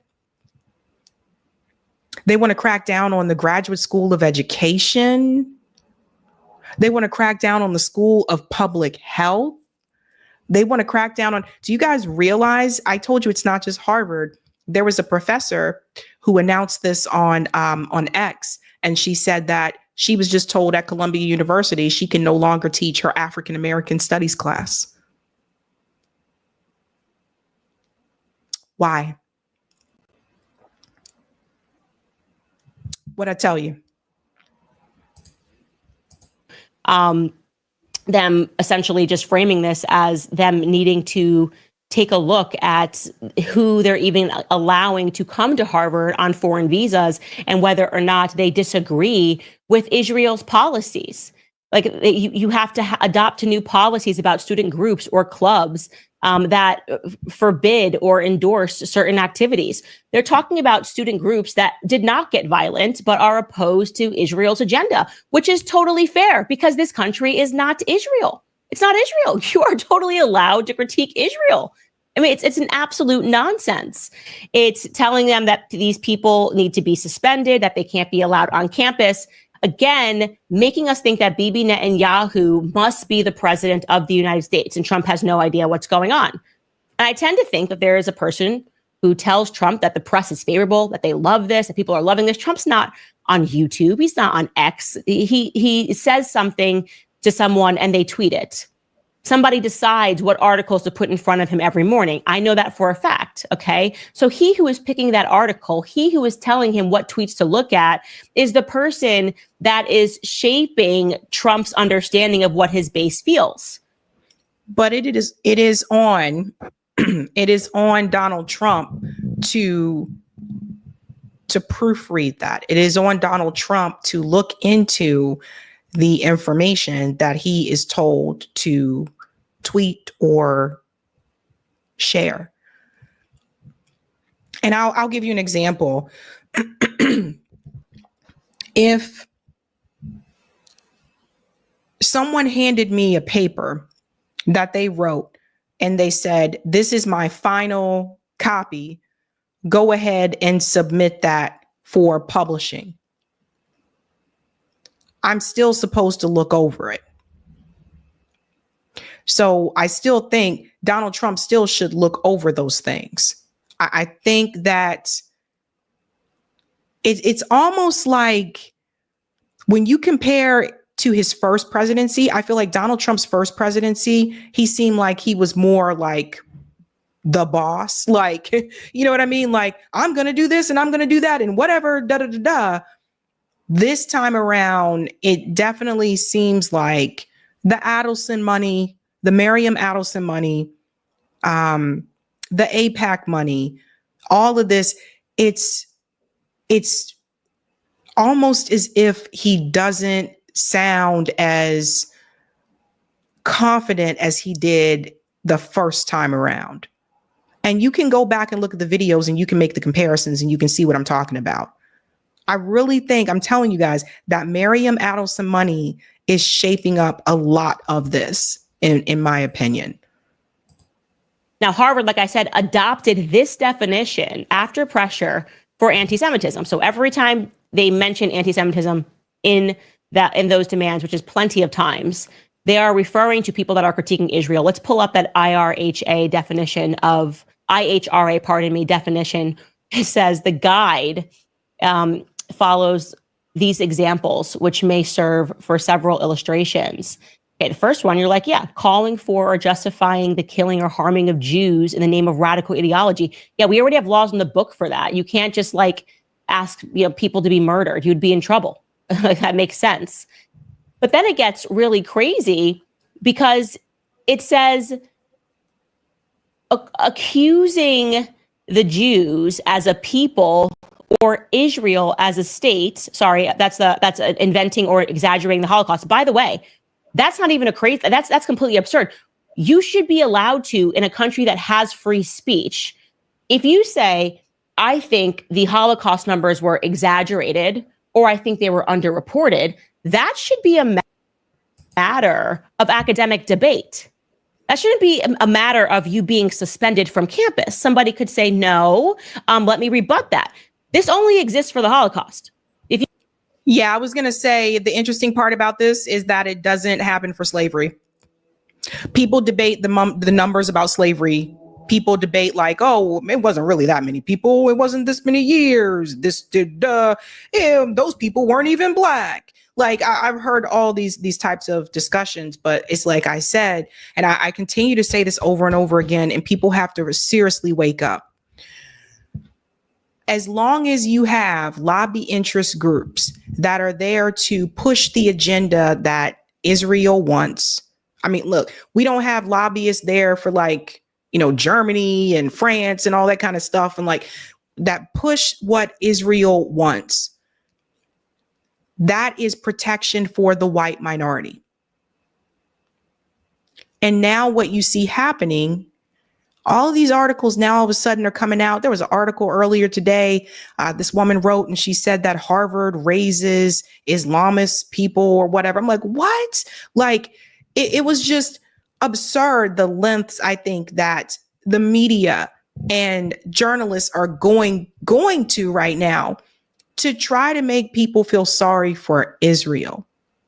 And Americans aren't having it. The majority of Americans, new poll shows for the first time that they don't support Israel.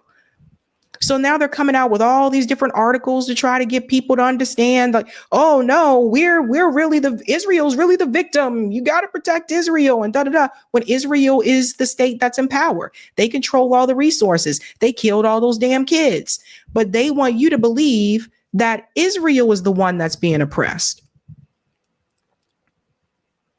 Well, fast forward just a little bit here. And as long as that continues to happen, ladies and gentlemen, the other groups, the other minority groups, you will always be second to, or for a lot of us Black Americans, last to the white minority.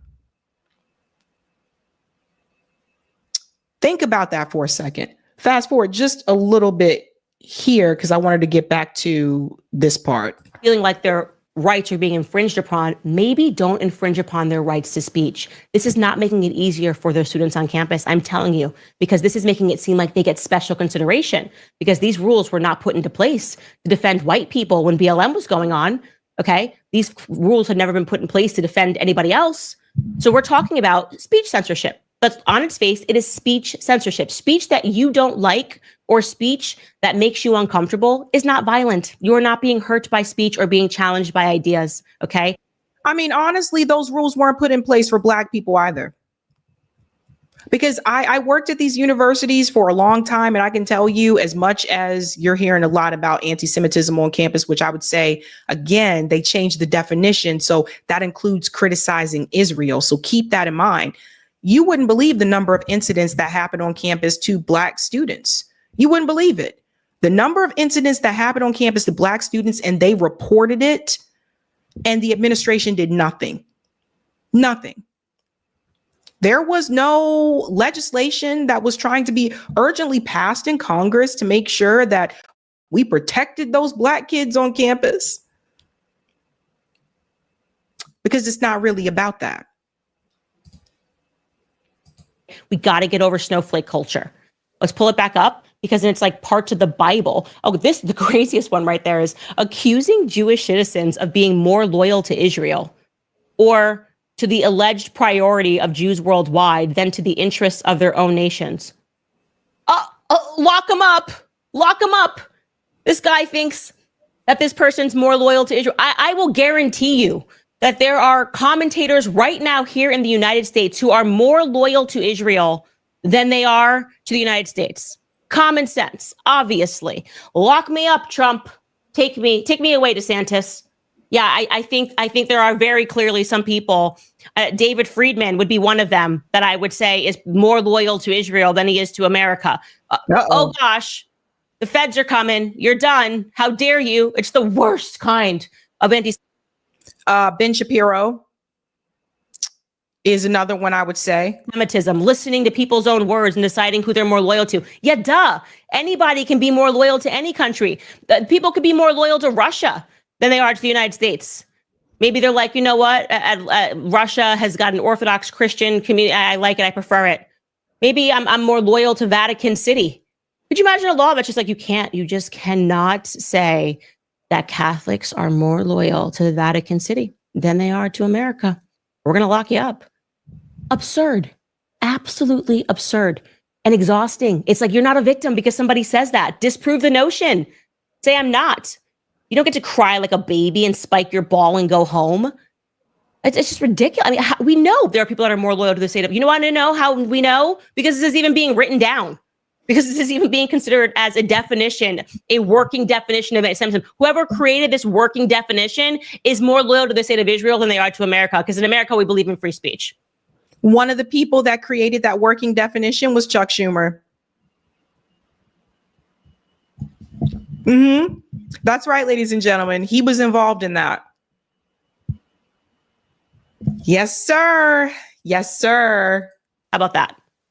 Anyways, so for them to make Harvard adopt this definition and then to write out what they expect under this definition is the suppression of speech. It's the suppression of speech. There's no other way to look at it. The Trump administration is fighting against free speech in America. And that is very sad for me to say and to report as someone who has been a supporter of Donald Trump. Like I said, I think it is because whoever is behind him, whispering in his ear, he who prints out the papers and rubs his back and says, you're doing great, everybody loves you, is the person who is running the White House.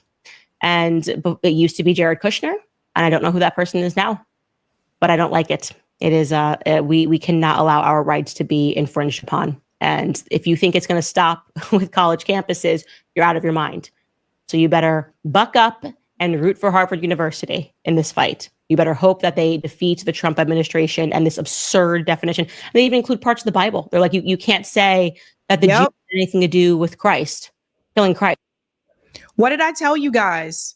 I'm just glad somebody else said it. I'm glad somebody who's not a lefty said it, because the reality is, I'm sorry, guys, but I know people have their criticisms of Harvard, and you guys are like, they have a big endowment and all that kind of stuff. I'm saying put that shit to the side for right now. If there is a side to be on for this battle, you really actually want Harvard to win this damn lawsuit.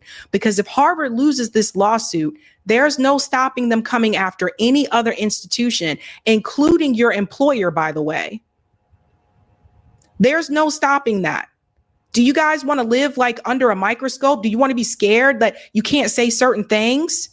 Oh, I gotta be careful what I say. So-and-so's around. Oh my God, they might record me. Oh no. You want to be afraid that you could lose your job because you might criticize Israel and someone might hear it and there you go, you're gone? I am not joking. I was dead serious. And people said, don't defend Harvard, Sabrina. I'm like, look, I have my issues with Harvard too. I have my qualms with Harvard as well. That being said, you better hope. I said hope. You better hope and pray that Harvard wins this lawsuit against the Trump administration, because if they lose, it is only a matter of time before they come after other institutions. I'm telling you, they will start with the colleges and they will make their way to your workplace.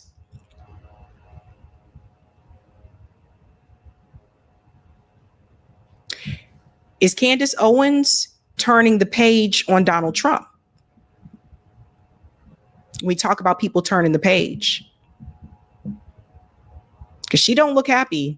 And I don't remember her talking this way during his first administration, But it's just wrong. And everybody needs to call it out. And for the people like Tim Pool and all the rest of them that are trying to just continue to kiss Donald Trump's ass because they don't want their audience to get, upset or angry with them. Hell, there's plenty of times you guys don't agree with me either. But I say what I mean and I say what I feel. But the audience capture, I feel like it's gotten to the point where it's dangerous, where people can't even tell their audience, yo, this is a problem with free speech. This is a problem. This is wrong. And what a surprise. The same people who go to visit Benjamin Netanyahu at the White House. What a surprise. Let's get to some of the comments, folks, and we'll go on to the other stories. Thank you so much, Benny. Did you see that judge in Wisconsin that got arrested from the Trump administration? It's getting wild here. I saw the headline. I have to look at that story more, but I told you guys they're coming after everybody. Thank you, Sam. Kim Iverson interviewed Nick Adams, super MAGA guy. You have to watch his meltdown as she asked fair questions about Trump. Oh, I have to see that one. Thank you for the super sticker, James Starks. Thank you, Dr. Dre. Break down the term ADL. Broken down, it means don't ever speak bad about me for any reason. How is that logical or legal? Thank you, 95% air. I thought a person can't be tried twice for murder due to the law of double jeopardy. Yeah, that law exists, but it still happens. It still happens because technically the, I see that, Eric. I'll get to it. Technically the, the Rodney King trial, technically that was double jeopardy too, but it still happened. The Oracle said, but this nation is so accommodating of racism until it's not even a question. The difference between how racism and anti-Semitism is handled is money. And thank you, Joe. What is Cenk's project on your poll? We're getting to that, Joe. We're getting there, Joe. All right. Quick announcement, and we're going to move on to the next story. Okay. Many of you have already signed up, but just a reminder, tomorrow is my mutual aid workshop, Saturday, August 26th, 11 a.m. I sent out the announcement via my newsletter, so that'll be the first one. And we will do another one. So I'm not just doing this once. My goal is to do it at least once a month. So if you can't make this one, hopefully you'll be able to make the next one. So don't forget about that. Just a reminder, fam. Okay.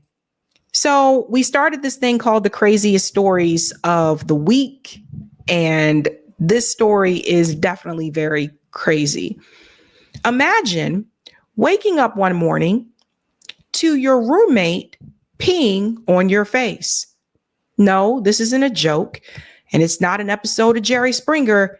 Apparently, according to this young woman, it actually happened.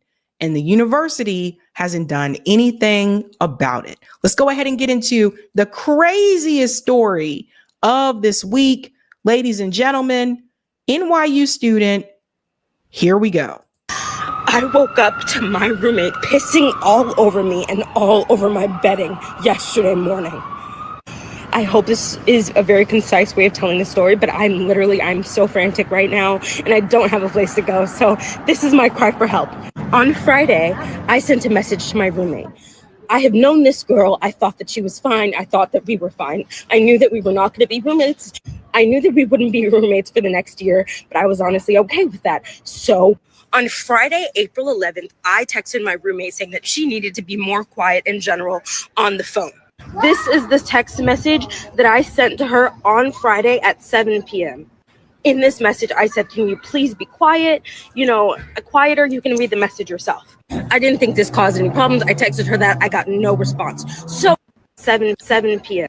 I'll read it to you. She said, hey, I really would appreciate it if you could put on headphones and be a bit quieter when you're on the phone. Today and in general, I just want a little quiet time. This is blurred out. Sometimes it can be disruptive for me with the volume of your calls. I usually put my headphones on, so I can't see the full thing there. But yeah, it's interesting. Like back in the day, like I would have just told my roommate this, like, hey, can you keep it down a little bit? But you know, different time, different age, different thing. And people text this to each other instead of having this conversation in person anymore. Sometimes I hate smartphones. Let's go on. In this message, I said, can you please be quiet? You know, quieter, you can read the message yourself. I didn't think this caused any problems. I texted her that. I got no response. So I'm thinking that she understands where I'm coming from and everything is fine. I was wrong. At 5:26 in the morning, I wake up to my roommate squatting over my face, my arm, and my bedding, and she's pissing directly on me. It's all over my sheets. It's all over my bedding. I say, what the fuck are you doing? Imagine waking up to a stream of pee in your face. Something along that lines. I don't remember exactly what I said in the moment. She looks at me and she goes, oh, sorry. Like she wasn't expecting me to wake up. I was so utterly disgusted and I did not know what to do. So I took all of my bedding off of my bed, and even it was down to the mattress. The mattress was soaked in piss. My mattress topper was soaked in piss. Everything was. I took all of my bedding off one by one. I realized that my mattress was soaked. So I go to the bathroom. I start to realize how traumatizing this was, how bad this was in the moment, and I didn't know what. I was just trying to keep myself calm because I knew that I couldn't do anything too bad in this situation. So the first thing I did was I took a rag and I washed the piss off my own bed, and I put all of the fucking piss covered things in a corner in the room. So first of all, one thing that I want to add that I first thought about is you don't know what kind of diseases or illness this person could have. I'm just thinking about that. We're talking about urine, fluids, like you just don't know, right? So that would be like my first concern. Like, what does this person have? This isn't the first time I've heard a story similar to this. There was another story where it was two roommates that were in college. They did not get along. And one of the roommates continued to get sick. She kept going back and forth to the doctor and they couldn't figure out what was wrong with her. Come to find out, she didn't trust her roommate. So she put little cameras in their dorm room, and she saw her roommate taking her toothbrush and putting this is gross, guys, but her roommate was taking her toothbrush and basically like putting it up her booty and more other stuff that I don't want to get into. And that's why she kept getting sick. Now, she sued. She filed a lawsuit, which is exactly what I recommend that this woman does. I think that you need to sue. I worked at these colleges. I'm telling you, a lot of times when things happen on campus, the administration, the people who are in the positions that are supposed to help conflict resolution don't really resolve anything. And my favorite is the office that says they are mediators. We are here to mediate a situation between the two of you. They don't actually do anything. So if your kid's going to college, I'm here to let you know that, folks, these offices on campus that say we're here for mediation and student conflict, they all introduce themselves during orientation and sometimes open house. They don't actually do anything. They don't solve anything. They don't resolve anything. It's basically, and I said this before, I don't know why these people even have these positions, because they don't resolve anything. She would have been better off calling the police, filing a report, and suing her roommate. Let's continue. So I washed it all down, and then I knew that I would have to leave eventually. So I put a sheet on my bed. I lay back down. I didn't know what else to do. So I lay back down, and then the moment I wake up in the morning, I start to get my shit together. I get a bag. I start packing it. I start getting ready to leave this place. So after that, I I leave and I go to another person's dorm, to one of my very close friends. I call campus security and I tell them what happened. I report this situation. I visit another dorm on campus, and as I'm there, they tell me to go to the campus security desk and talk to them. So I talk to another CSO, which is a campus security officer. He then calls the police, and then another security campus officer talks to me. I explain the situation. I'm explaining how I don't feel safe going back there, and they are just like, okay, we understand, right? So then I talk to someone from Res Life, and I'm like, this is what's happening. I don't know what the fuck is going on. This happened to me. What are we gonna do? What are the next steps? And she's just like, oh, we can do nothing until Monday. This incident happened Saturday morning. So yesterday night, I had no place to stay. I had to stay at a friend's dorm. Thank God that I was able to stay somewhere. But like, that should not be the exception. It shouldn't have been. First of all, she shouldn't have had to leave in the first place. She shouldn't have had to leave. If anything, the roommate should have been the one who had to leave. But guys, I'm trying to tell you, these things happen on campus. I've seen these things happen before where the roommates have conflict or whatever, and the roommate does something to said roommate, and the person who usually ends up leaving the room and trying to find somewhere else to sleep is the person who was attacked. Because like I said, these offices at these universities, they don't actually solve anything. They don't really fix this thing. And this is NYU. NYU doesn't have a lot of housing anyway. Not be okay to pay so much for security and you're not secure. I come back to the dorm and I'm packing up all of my shit. Like, not all of my shit because I can't. So I'm packing up anything that I feel like is valuable to me, and I get out of there. I'm at the security desk of my dorm and I ask him, what are they going to do for me? Is there any RA that can come see my room? Is there anyone that can come attest to this or just, address this? I talked to someone on the phone, an incident reporter or something like that. He says to me that there is no way that they will find a place for me to go and nothing will be done until Monday morning. So I'm stranded. My phone isn't charged. I go to a friend's dorm. It was a lot. So then after that, it's Sunday now. Nothing has been done. My roommate is casually at my apartment after she committed a crime against me. I filed a police report. I did all of the right steps. I don't know what else I could have done. The weird thing is that she cleaned before she called the police. The initial response should have been to contact the police instead of cleaning. You don't want to clean up the evidence. This situation, NYU is not helping me. They are not doing enough about this. This is a safety risk, a safety issue. I feel so utterly violated as a person, as a human being.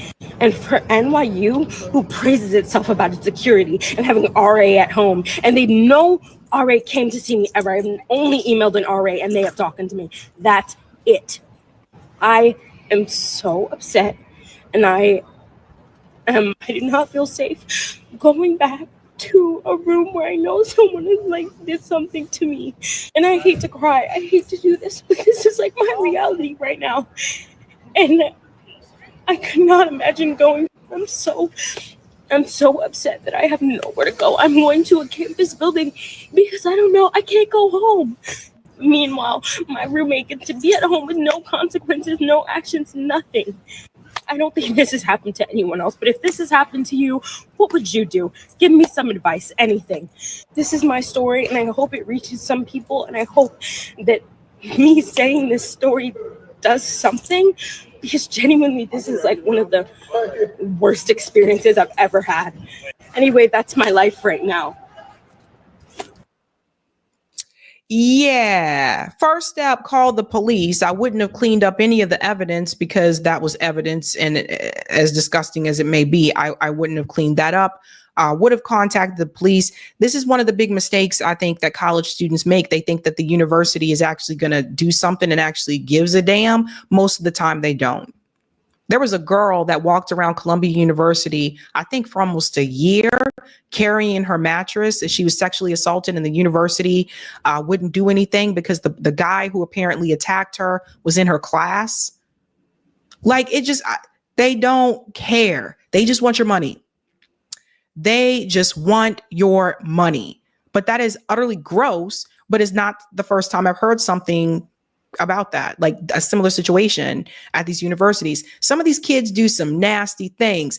I have seen some things, okay? You'd be surprised some of the things that I've seen happen at these universities. Absolutely gross. Craziest story of this week, ladies and gentlemen.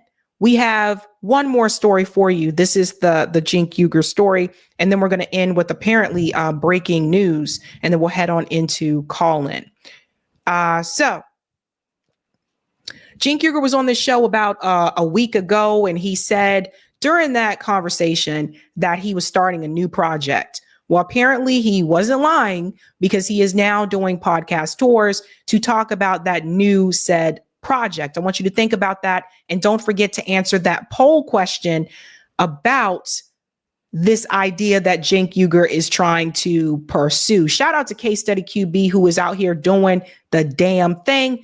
This is him presenting this project, Rebellion PAC, on Chris Cuomo's show on News Nation. Listen to this. At him about it. Cenk, first of all, thank you for doing something. What's the rebellion? Why do you think you can take over the party? Yeah, thanks, Chris. I appreciate it. So we need a rebellion because obviously this Democratic Party isn't working. It's at 26%. They lost to Donald Trump. They lost the popular vote, all 7 swing states. So what do they need? I believe that they need economic populism. Donald Trump pretended to be a populist, but as you see now, he isn't. He's passing $5.5 trillion in tax cuts. Today he said, oh, no, of course we're not going to raise taxes on the rich. So it's the same old Republican Party giving away trillions of dollars to the rich and to corporations. But this country wants populism. And the correct answer, in my opinion, is left-wing populism. So what does that mean? It just means bring the Democratic Party back to its roots. What we're going with on rebellionpac.com is the 6 most popular proposals Democrats have, which, by the way, a lot of independents agree with, a lot of even Republicans agree with. So we're not just planning to run in blue districts as we did when I started Just Democrats. We're planning to run in purple districts and red districts. So higher wages, paid family leave, make sure that we got lower drug prices by negotiating at Medicare, lower housing prices, money out of politics, anti-war. This is a super popular plank. And now we're joined by Ro Khanna, who has joined the rebellion.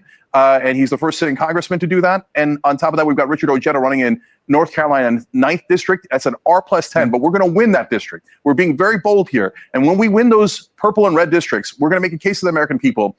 We're leading. We have a plan. We already displaced Trump's power in Congress in 2026. Now trust us to run the party in 2028. And Pause. Okay. First thing, Richard Ojeda. Richard Ojeda ran for president in 2020. He was actually the first person that announced that they were running for president. He announced it on MSNBC, and then apparently when the debates began to start, they forgot that he was a candidate. He made the statement on MSNBC that he wanted to remove all lobbyists. And I'm assuming that's probably why they pretended like he was not in that race, and he dropped out very, very early on. Richard Ojeda has been known to change his policy positions.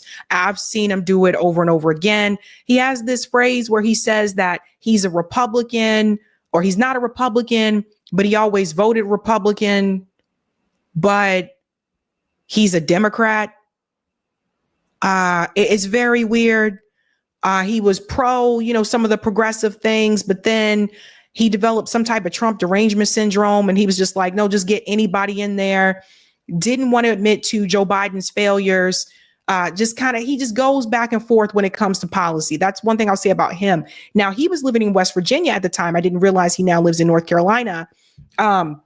But he's done some good things in West Virginia for local actions. He also helped teachers organize there years ago. So he's done good things there in West Virginia. But he all over the place when it come to policy. Two, as I said to him when he was on the show, so this is basically just like Justice Democrats.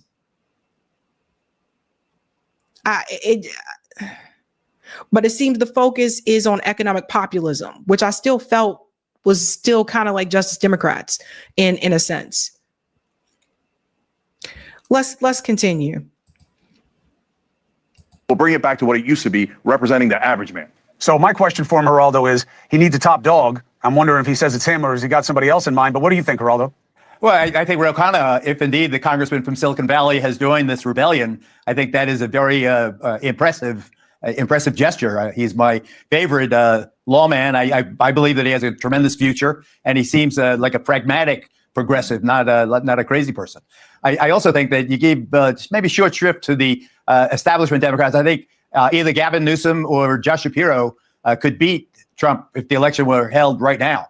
I think that Trump's definitely tanked a lot of his support, along with the stock market. And the one thing you can't mess with is people's financial security, particularly because so many of the activists or most reliable voters are older folks who are counting on a 401k or IRA or whatever it is to see them through.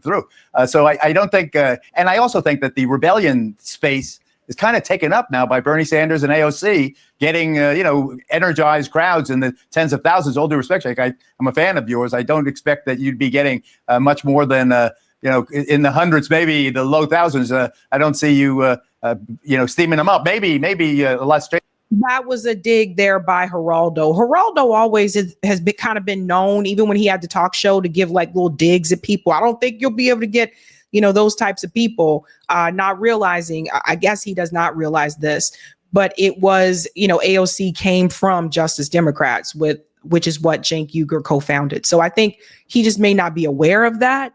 But that dig was, oh my God. Since I've heard you speak to crowds, but it just, I don't know. I think Trump is beatable. He's beatable on brass tacks. He's beatable. He screwed up this tariff thing terribly. He's screwing it up. We'll see what he does. He's beatable because he can't run. So, Cenk, the central theory, though, is how do you displace AOC and Bernie?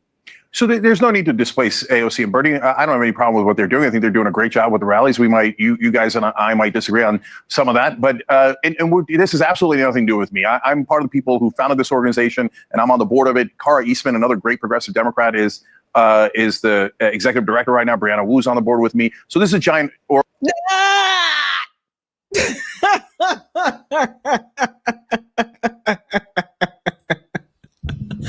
Brianna Wu, very, very, very problematic. Brianna Wu is a no. They are basically saying that this seems like it would be competition against what Bernie and AOC are doing, right? But it seems like he supports what Bernie and AOC are doing. Basically, what this is just another version of Justice Democrats to get people to run. I'll show you the 6 keys that they have, the 6 tenets, to get people to run under economic populism. This time, he said, even in red districts, they can run in those districts, and to try to get them to replace some of these incumbents in Congress. Isn't that just similar to Justice Democrats? It was a similar type of thing. So let's continue. Organization. And we've got one other candidate coming out on May Day. He's another excellent populist. So this is not vis-a-vis Bernie or AOC at all. But it's also not guys, we're going for economic populism. So I'm planting our flag here, and I'm saying if you believe we should go with our most popular policies, and you believe we should go with economic populism, and you think that should be our focus, then come to rebellionpact.com. We're accepting candidates, we're accepting volunteers, and obviously we'll take donations as well. But Ro Khanna is a super strong voice, and I love what Geraldo said about him. And he's so reasonable, he's so pragmatic, and he puts a great face to progressivism and shows people, hey, look, he calls it economic patriotism. So I think he's one of the really bright lights in our party, and I'm thrilled that he's with us. One of the other things we're going to do, guys, is unlike the establishment Democrats, we're going to be all over media. We're not shy about media. I'm not. No, the other co-founders are. Certainly Ro Khanna, Richard Ojeda, all these guys. You're talking mechanics where you don't yet have a philosophy. It seems to me you put do have a philosophy. I said the horse here. Geraldo is something else, man. So he's basically saying Cenk doesn't have a philosophy, and he's putting the cart ahead of the horse. So everybody heard that he wants them to go onto all media and not just corporate media, that type of thing, etc. I mean, he came on to this show, which I'm still very surprised by. But the thing is this. This takes me back to the debate that Ro Khanna had with my comrade Nick on RBN. And Ro Khanna said to Nick, please just stick with me a little bit longer. And then you hear Cenk Uygur say that Ro Khanna signed on to this. That's why Ro Khanna was begging people to stick with them a little bit longer. So here we go with another thing again. So if I believe that the Democratic Party would be reformed, I would totally get behind it. But I don't believe the Democratic Party can be reformed. I've been through this already. And many of you watching have already been through this. We went through this with Justice Democrats. We went through this with Bernie Sanders in 2016 and 2020. Hell, it's almost been 10 years. We did this. And what we found along the way is that Democrat leadership, the DNC, and corporate money are the ones that are calling the shots. That's why there was no hostile takeover of the Democratic Party. And the two, I think, that were tended to be a little bit more vocal, AIPAC found a way to get rid of them. So we already did this. Now, when he announced this on TYT, he said, we didn't have a way to hold Justice Democrats accountable. He said that these particular candidates are going to be held accountable. How? Are they signing a contract? Because from what I understand, Justice Democrats signed a pledge. How are they going to be held accountable? Will they have to pay back the money that was donated to them? Is there something in writing? Sabby need to know, right? So it just, because the thing is, once they win, once they're in there, they're there. But it feels like another, I don't know if you want to call it grift or what, but it just feels like, and I told him this when he was on the show. I said, I don't believe the Democratic Party can be reformed because it's shown us multiple times that it can't.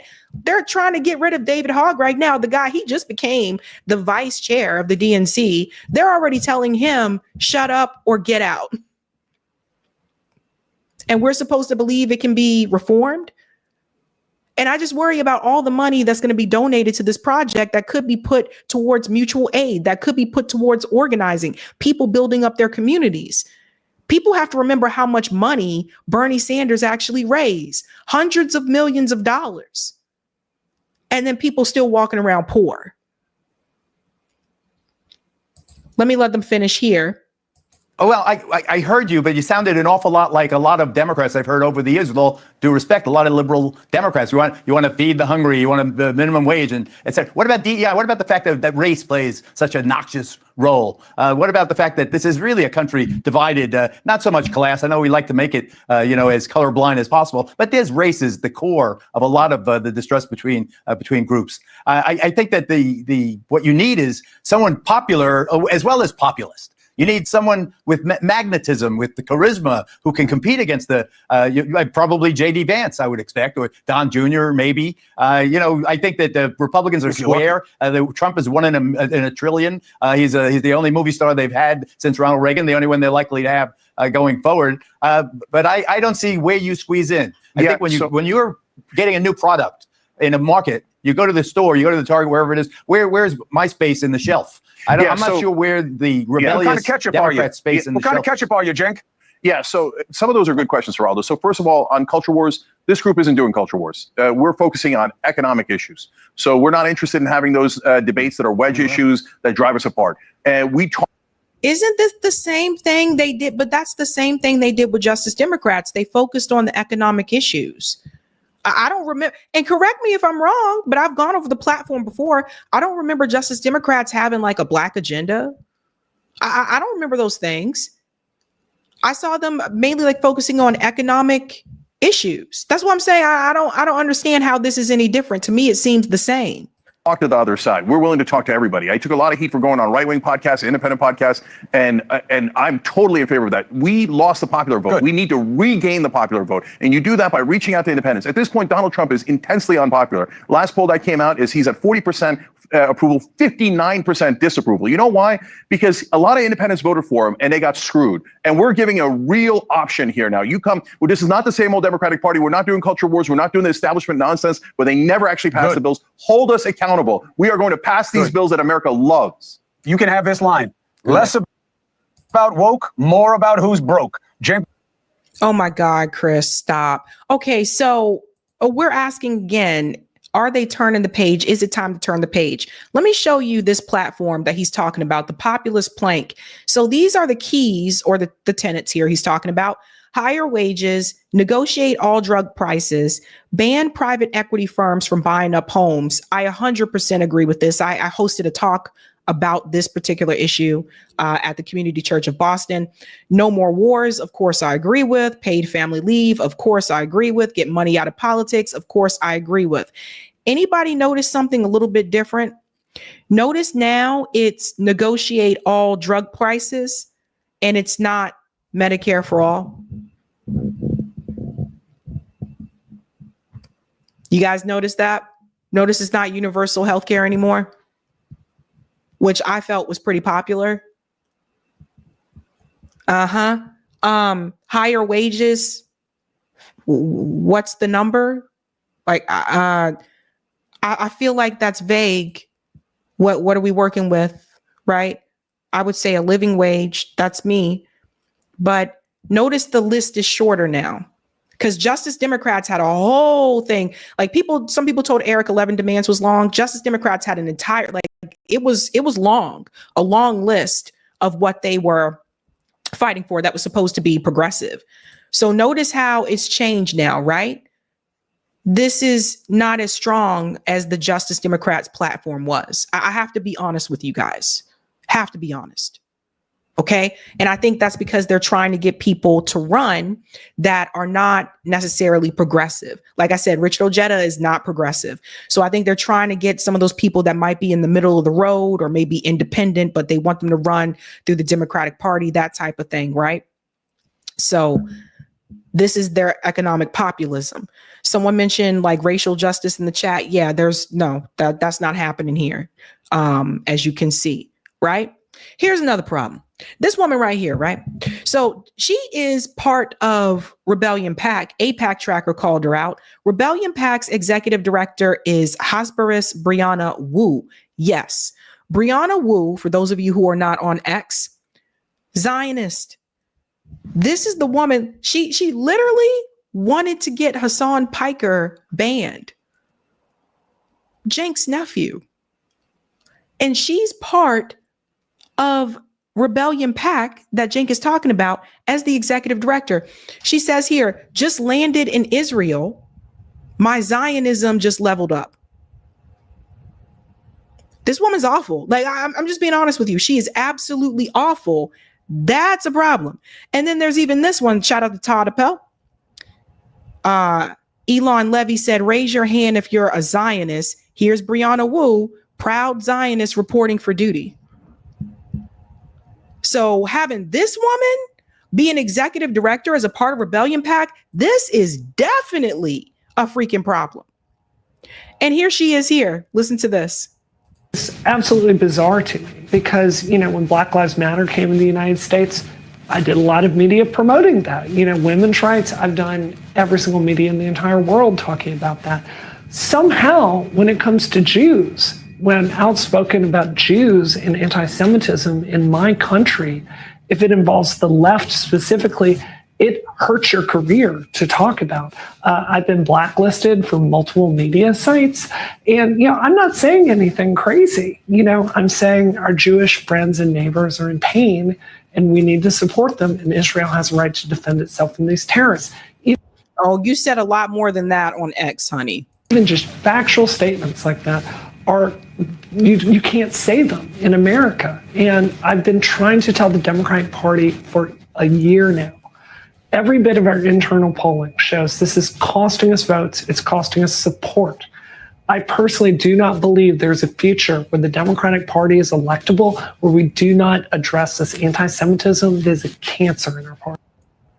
This woman considered anti-Semitism to be criticizing Israel. This is another example. Now, let me tell you why this is a problem. When you look at the original Justice Democrats platform, one of the things that was listed was to support BDS, boycott, divestment, sanctions, and not to support Israel's occupation. That was listed there. I find it very interesting that now with this particular project, Not only is that not listed, but it just says no more wars, right? Notice Israel is nowhere to be found on this platform now.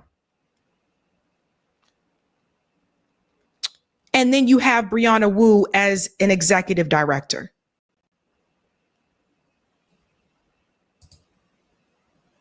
What is happening here? What is happening here? So he did respond to it. If you think I'm going to be too soft on Israel, you haven't been paying attention. But I'm not canceling anyone over their opinions, especially on this issue, where our side has been canceled forever. We agree on the populist plank. We're allowed to disagree on everything else. Nah, bud. Because there's a such thing called red lines. And that's a red line. That's a red line. So you can't like this. This is yikes. Because it's going to be okay for Zionists to run because they agree on those other things. Like what is happening here? What's happening? Now she announced that she apparently is taking now after this a leave of absence because I think she's traveling or something like that. She has to get surgery. So she said she's taking a leave of absence all of a sudden. But no, like it just that like when I look at those 6 things, and it's funny because I showed him 11 demands, right? I think 11 demands is more thorough, but when I look at those six items there, I'm just like, this is kind of vague.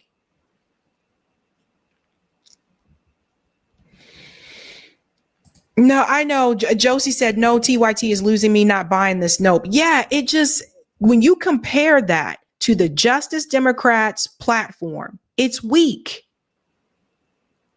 So now it seems like he's just trying to throw a Hail Mary. Let's just get anybody to run. Anybody wants to just go in and try to take over the Democratic Party. And it's like, I just,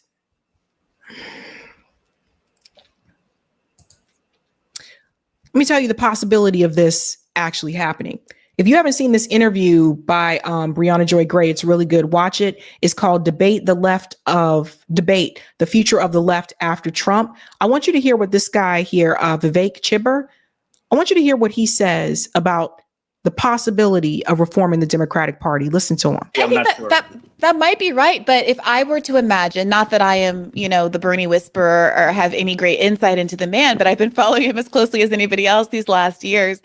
And I would imagine that if somebody asked Bernie Sanders in an interview, who do you plan to support in a 2028 primary? Would you support a Democratic nominee if it were Gavin Newsom or Pete Buttigieg or any of these kind of figures, Amy Klobuchar? That he would say, I will support the Democratic nominee. And I believe that because that's what he said when he was running for president. And that question was put to him, like it is always put to these candidates, to ensure that ultimately they will fall in with the Democratic Party. And if they answer any other way, we all know the sort of media onslaught that they'll be faced with, and they'll be called everything but a child of God and an enemy of the Democratic Party and willing to throw the election to Trump and, a proto-fascist and all of the kinds of things we are used to hearing. And so, yes, I think that's what Bernie will say. And I would argue that that's a problem. And I have even less confidence in AOC. You said a moment ago that you think she's learning in kind of. I said if she's learning. If she's learning. Yeah. Okay, I think she is learning. I think she's learning the wrong lessons. Her trajectory, her trajectory since coming onto the public stage has been to move to the right, not to move to the left, and to have an increasingly antagonistic relationship with institutions like the DSA, increasingly attenuated relationship with the left media figures that initially platformed her and helped her to gain national prominence. She has put nothing but distance between herself and the left over time, while at the same time increasingly courting a more mainstream audience.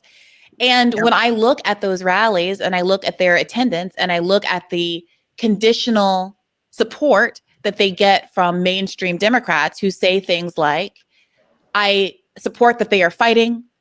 I like that they are fighting Trump, but I don't necessarily agree with their message. I don't know that we should be talking about oligarchy. I think they're focused on the wrong policy issues, but I like that they're fighting Trump. That is a signal to me that they are getting support. They are getting increased turnout only on the axis of being anti-Trump. There it is. Ding, ding, ding, ding, ding, ding, ding. Same thing that they did after Trump won in 2016. We're seeing the same playbook happen all over again. And when Democrats are in power, they are not fighting. They have nothing to say. They just go along with the flow. And I don't have a ton of confidence that the Democratic Party will continue to support them or see the enthusiasm they're able to gin up as something that the party wants to take advantage of, as opposed to something that the party is afraid of and wants to keep under control. And given that I think you're right about the likelihood of the Democratic Party doing this neoliberal pivot in the next cycle and taking the backlash from Donald Trump and not using it to move to the left and deliver for working people, but to entrench themselves as a corporate party, that makes me even more frustrated that Bernie and AOC aren't using the enthusiasm that they have right now as an opportunity to warn against that exact kind of turn. Mm-hmm. There is no universe in which the party embraces what Sanders is doing. None. It's zero. This guy is straight to the point. I love it. You hear what he said? There is no universe where the party embraces what Bernie is doing. And to Bree's point, that means they are going to move further to the right? So I told you guys, when you see what's happening with AOC and Bernie, this is basically like an AOC testing the waters of running for president. That's what these rallies are really about, is what I believe. That's why Bernie is not giving people instructions and telling them to move forward with something else. So she's testing the waters to see like, oh, do people like me? That kind of thing, etc. Putting out ads that look like campaign ads right now. You see her doing that as well. But AOC is going to trick people the same way that Barack Obama did, because she's going to run on that type of message, just like Obama did, and end up being a corporate corrupt shill. Or maybe she won't be corporate because she takes grassroots money. This is why it's even more dangerous. AOC takes grassroots donations, right? So what she'll be able to say is, I take grassroots donations. I don't take corporate, PAC money. Which is true. If you look at her Open Secrets report, you will see that that is correct. And that's why I say she's the one you really got to watch out for, because she doesn't take that money. She'll be able to tell you, I can't be corrupted because I'm not taking that money. But then you need to ask yourself, in order for her to get a seat at the table, in order for the Democrat Party, especially leadership, to back her, which I don't think they will, but if they did, to back her, that means she made some concessions. It's the same thing. I remember Obama 2008. I was excited too. And some of you are probably right along there with me. This whole thing that you see Cenk Uygur doing right now is just another repeat of Justice Democrats, and this time with a platform that is watered down. The Justice Democrats platform was actually pretty meaty. I'll give it that. But this thing here, higher wages, they don't say what the price the cost is. How high should the wages be? They don't even say no more wars. I don't see nothing there about Israel like I did in Justice Democrats platform. So that tells me, because Israel is considered an ally, that's probably not something they really going to get into. That is suspect. Brianna Wu, being an executive director on that rebellion PAC, is also very, very suspect. So it's like, I don't know what they trying to do, but I ain't in it. Okay. I'm not in it. I just see this as another Justice Democrats 2.0 with less policy and opening it up to people who basically can be centrist, can be independents, etc. But you got to run under the Democratic Party. It just feels like, I don't know, man. It feels like Michael Jordan trying to come back and play basketball. You know what I'm saying? That's what it feels like. Like, imagine if Michael Jordan just showed up tomorrow and said, I think I'm going to play again. It feels like that. And they're just going with anything now. Just anything. It looks watered down. It looks pretty bad. I wanted to get this from Miss Ritchie. Anna Kasparian went off on Cenk last night, said she refuses to have anything to do with Rebellion PAC or Brianna Wu. That's interesting. I didn't see that, but it doesn't have the same feel that Justice Democrats have. It just does not have it. It's not the same thing. And I think that ship is kind of sailed. And I don't know. Look, he can do whatever he want to do. I just don't want you guys to fall for it. I think we have a poll as well, Eric.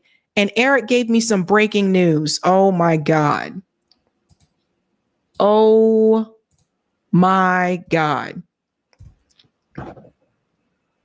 Oh, shoot. Didn't we report about this a couple of weeks ago? Breaking news. Virginia Giuffre, one of Jeffrey Epstein's most prominent abuse survivors, dies. Yes. Wasn't she? We reported this. She was in the hospital. We had just talked about this not too long ago. And dies by, we have to say, she unalived herself here. Oh my gosh.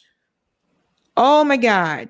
41 died in near Gabby, Australia, where she had been living for several years. Giuffre was one of the earliest and loud voices calling the criminal charges against Epstein and his enablers. Other Epstein abuse survivors later credited her with giving them the courage to speak out. Guys, remember, she was the one in the picture with Prince Andrew. Oh my gosh. Let's see. Do they say she was attempting to rebuild her life? We talked about that. Yeah. She was the woman. That's her. I'm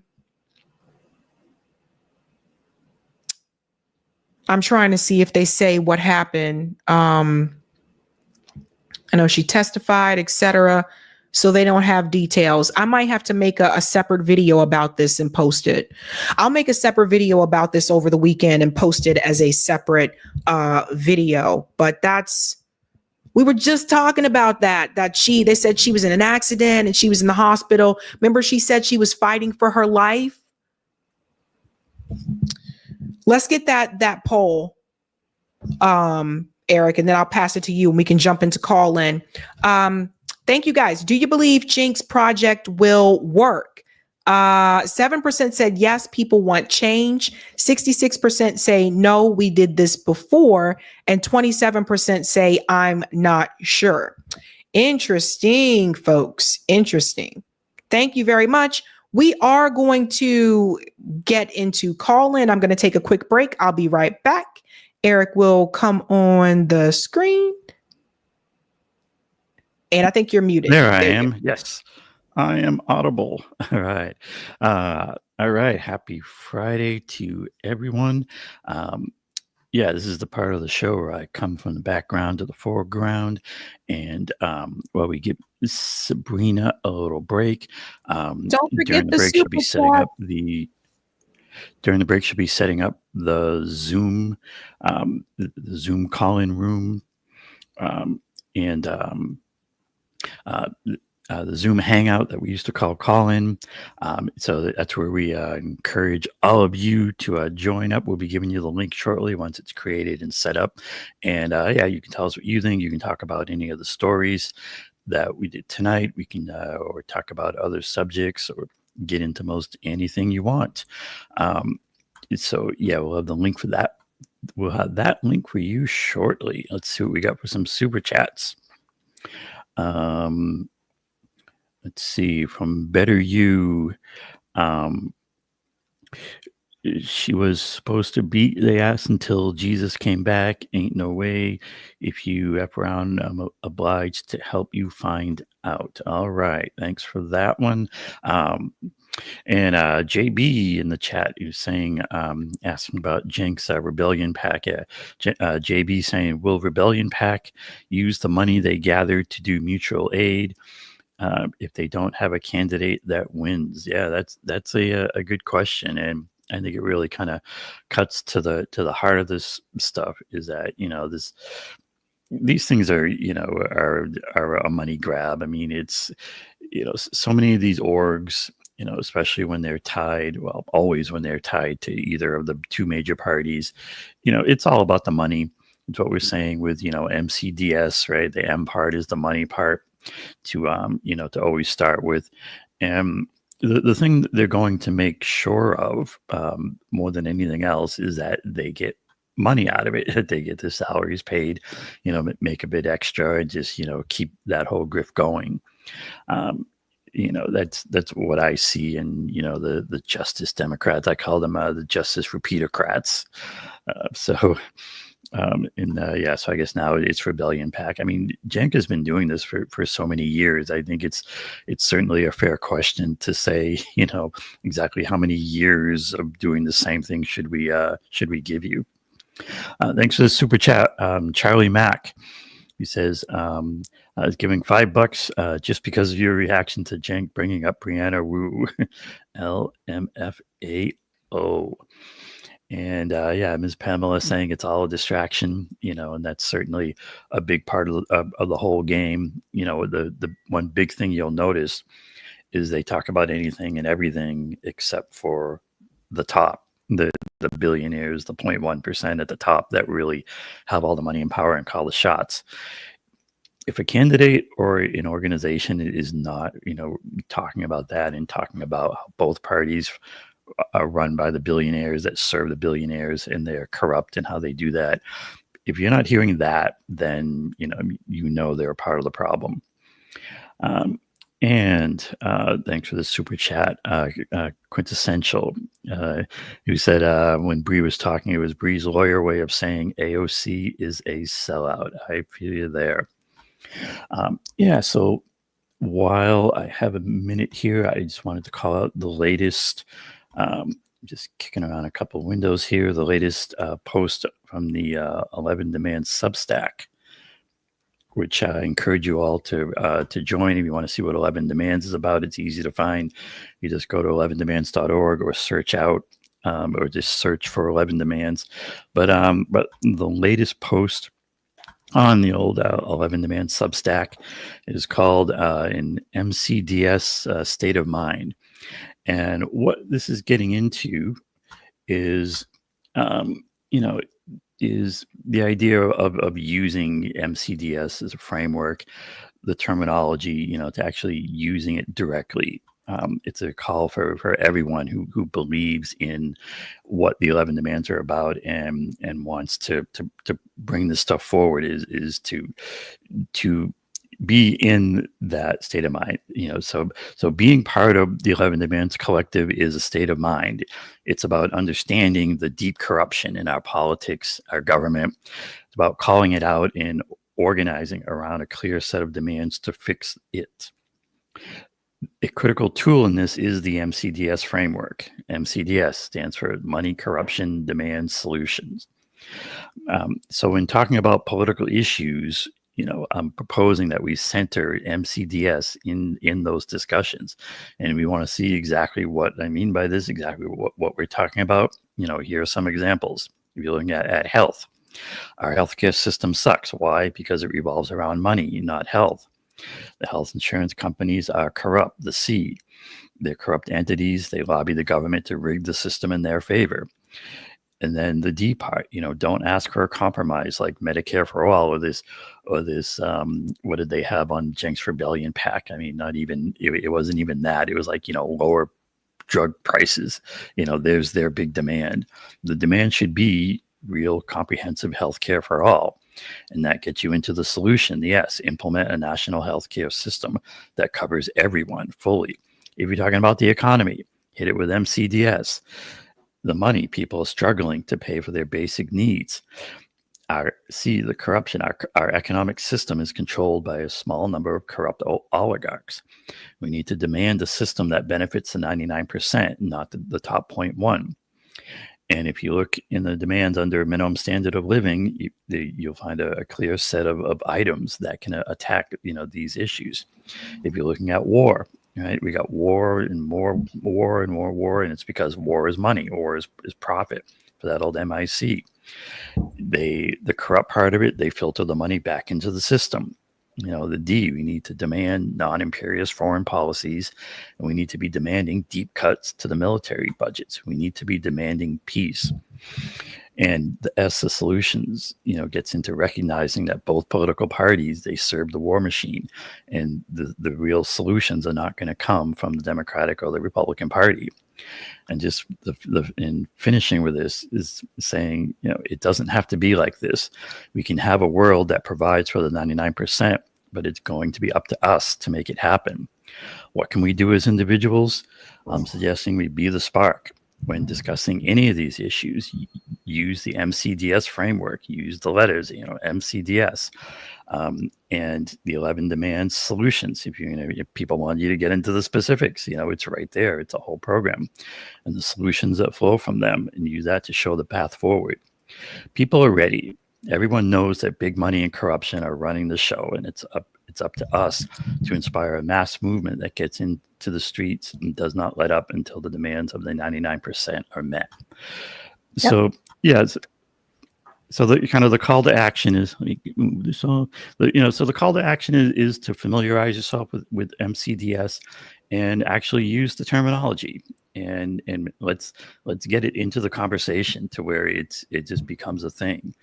And if we can get that and the demands becoming a big part of the conversation, I think we could really start getting somewhere. That's right. That's right. Thank you, Jay. We are not falling for the banana in the tailpipe. There you go. Jay knows what's up. He knows what's up. All right. We're going to go ahead and head on over to call in. That link is pinned at the top of the chat. I'm going to go ahead and open it while I'm on the stream here for you. Hold on. Okay, I'd just like to go ahead. When you join call in, if you can mute yourself, and the way that this works, many of you are familiar with this by now, but if you're new when you're joining, if you want to speak, at the very bottom of the screen, you have to select raise your hand. And that's how I know that you want to speak, and I will call on you and we will proceed from there. If you come into the stream a little bit later, we won't be going too long tonight because I do have the mutual aid workshop in the morning. But if you come in a little bit later, you can find that link also at sabrinasalvati.com. You'll get the Zoom link and you'll be able to join on in. That's sabrinasalvati.com. All right. All right. I just set that up. So I think we are in good shape. Let me get myself in there. And Eric, I can go ahead and when you join, I can go ahead and make you a co-host. Come on, Zoom. Ask me if I want to join. Yeah, of course I want to join. I know it's always funny when it's like, do you want to? Are you sure? All right, I'm in there. Okay, I see you. I'll go ahead and make you a co-host. There you go. Cool. And we'll see you all in there. Get started. Have a good night. Keep up the fight.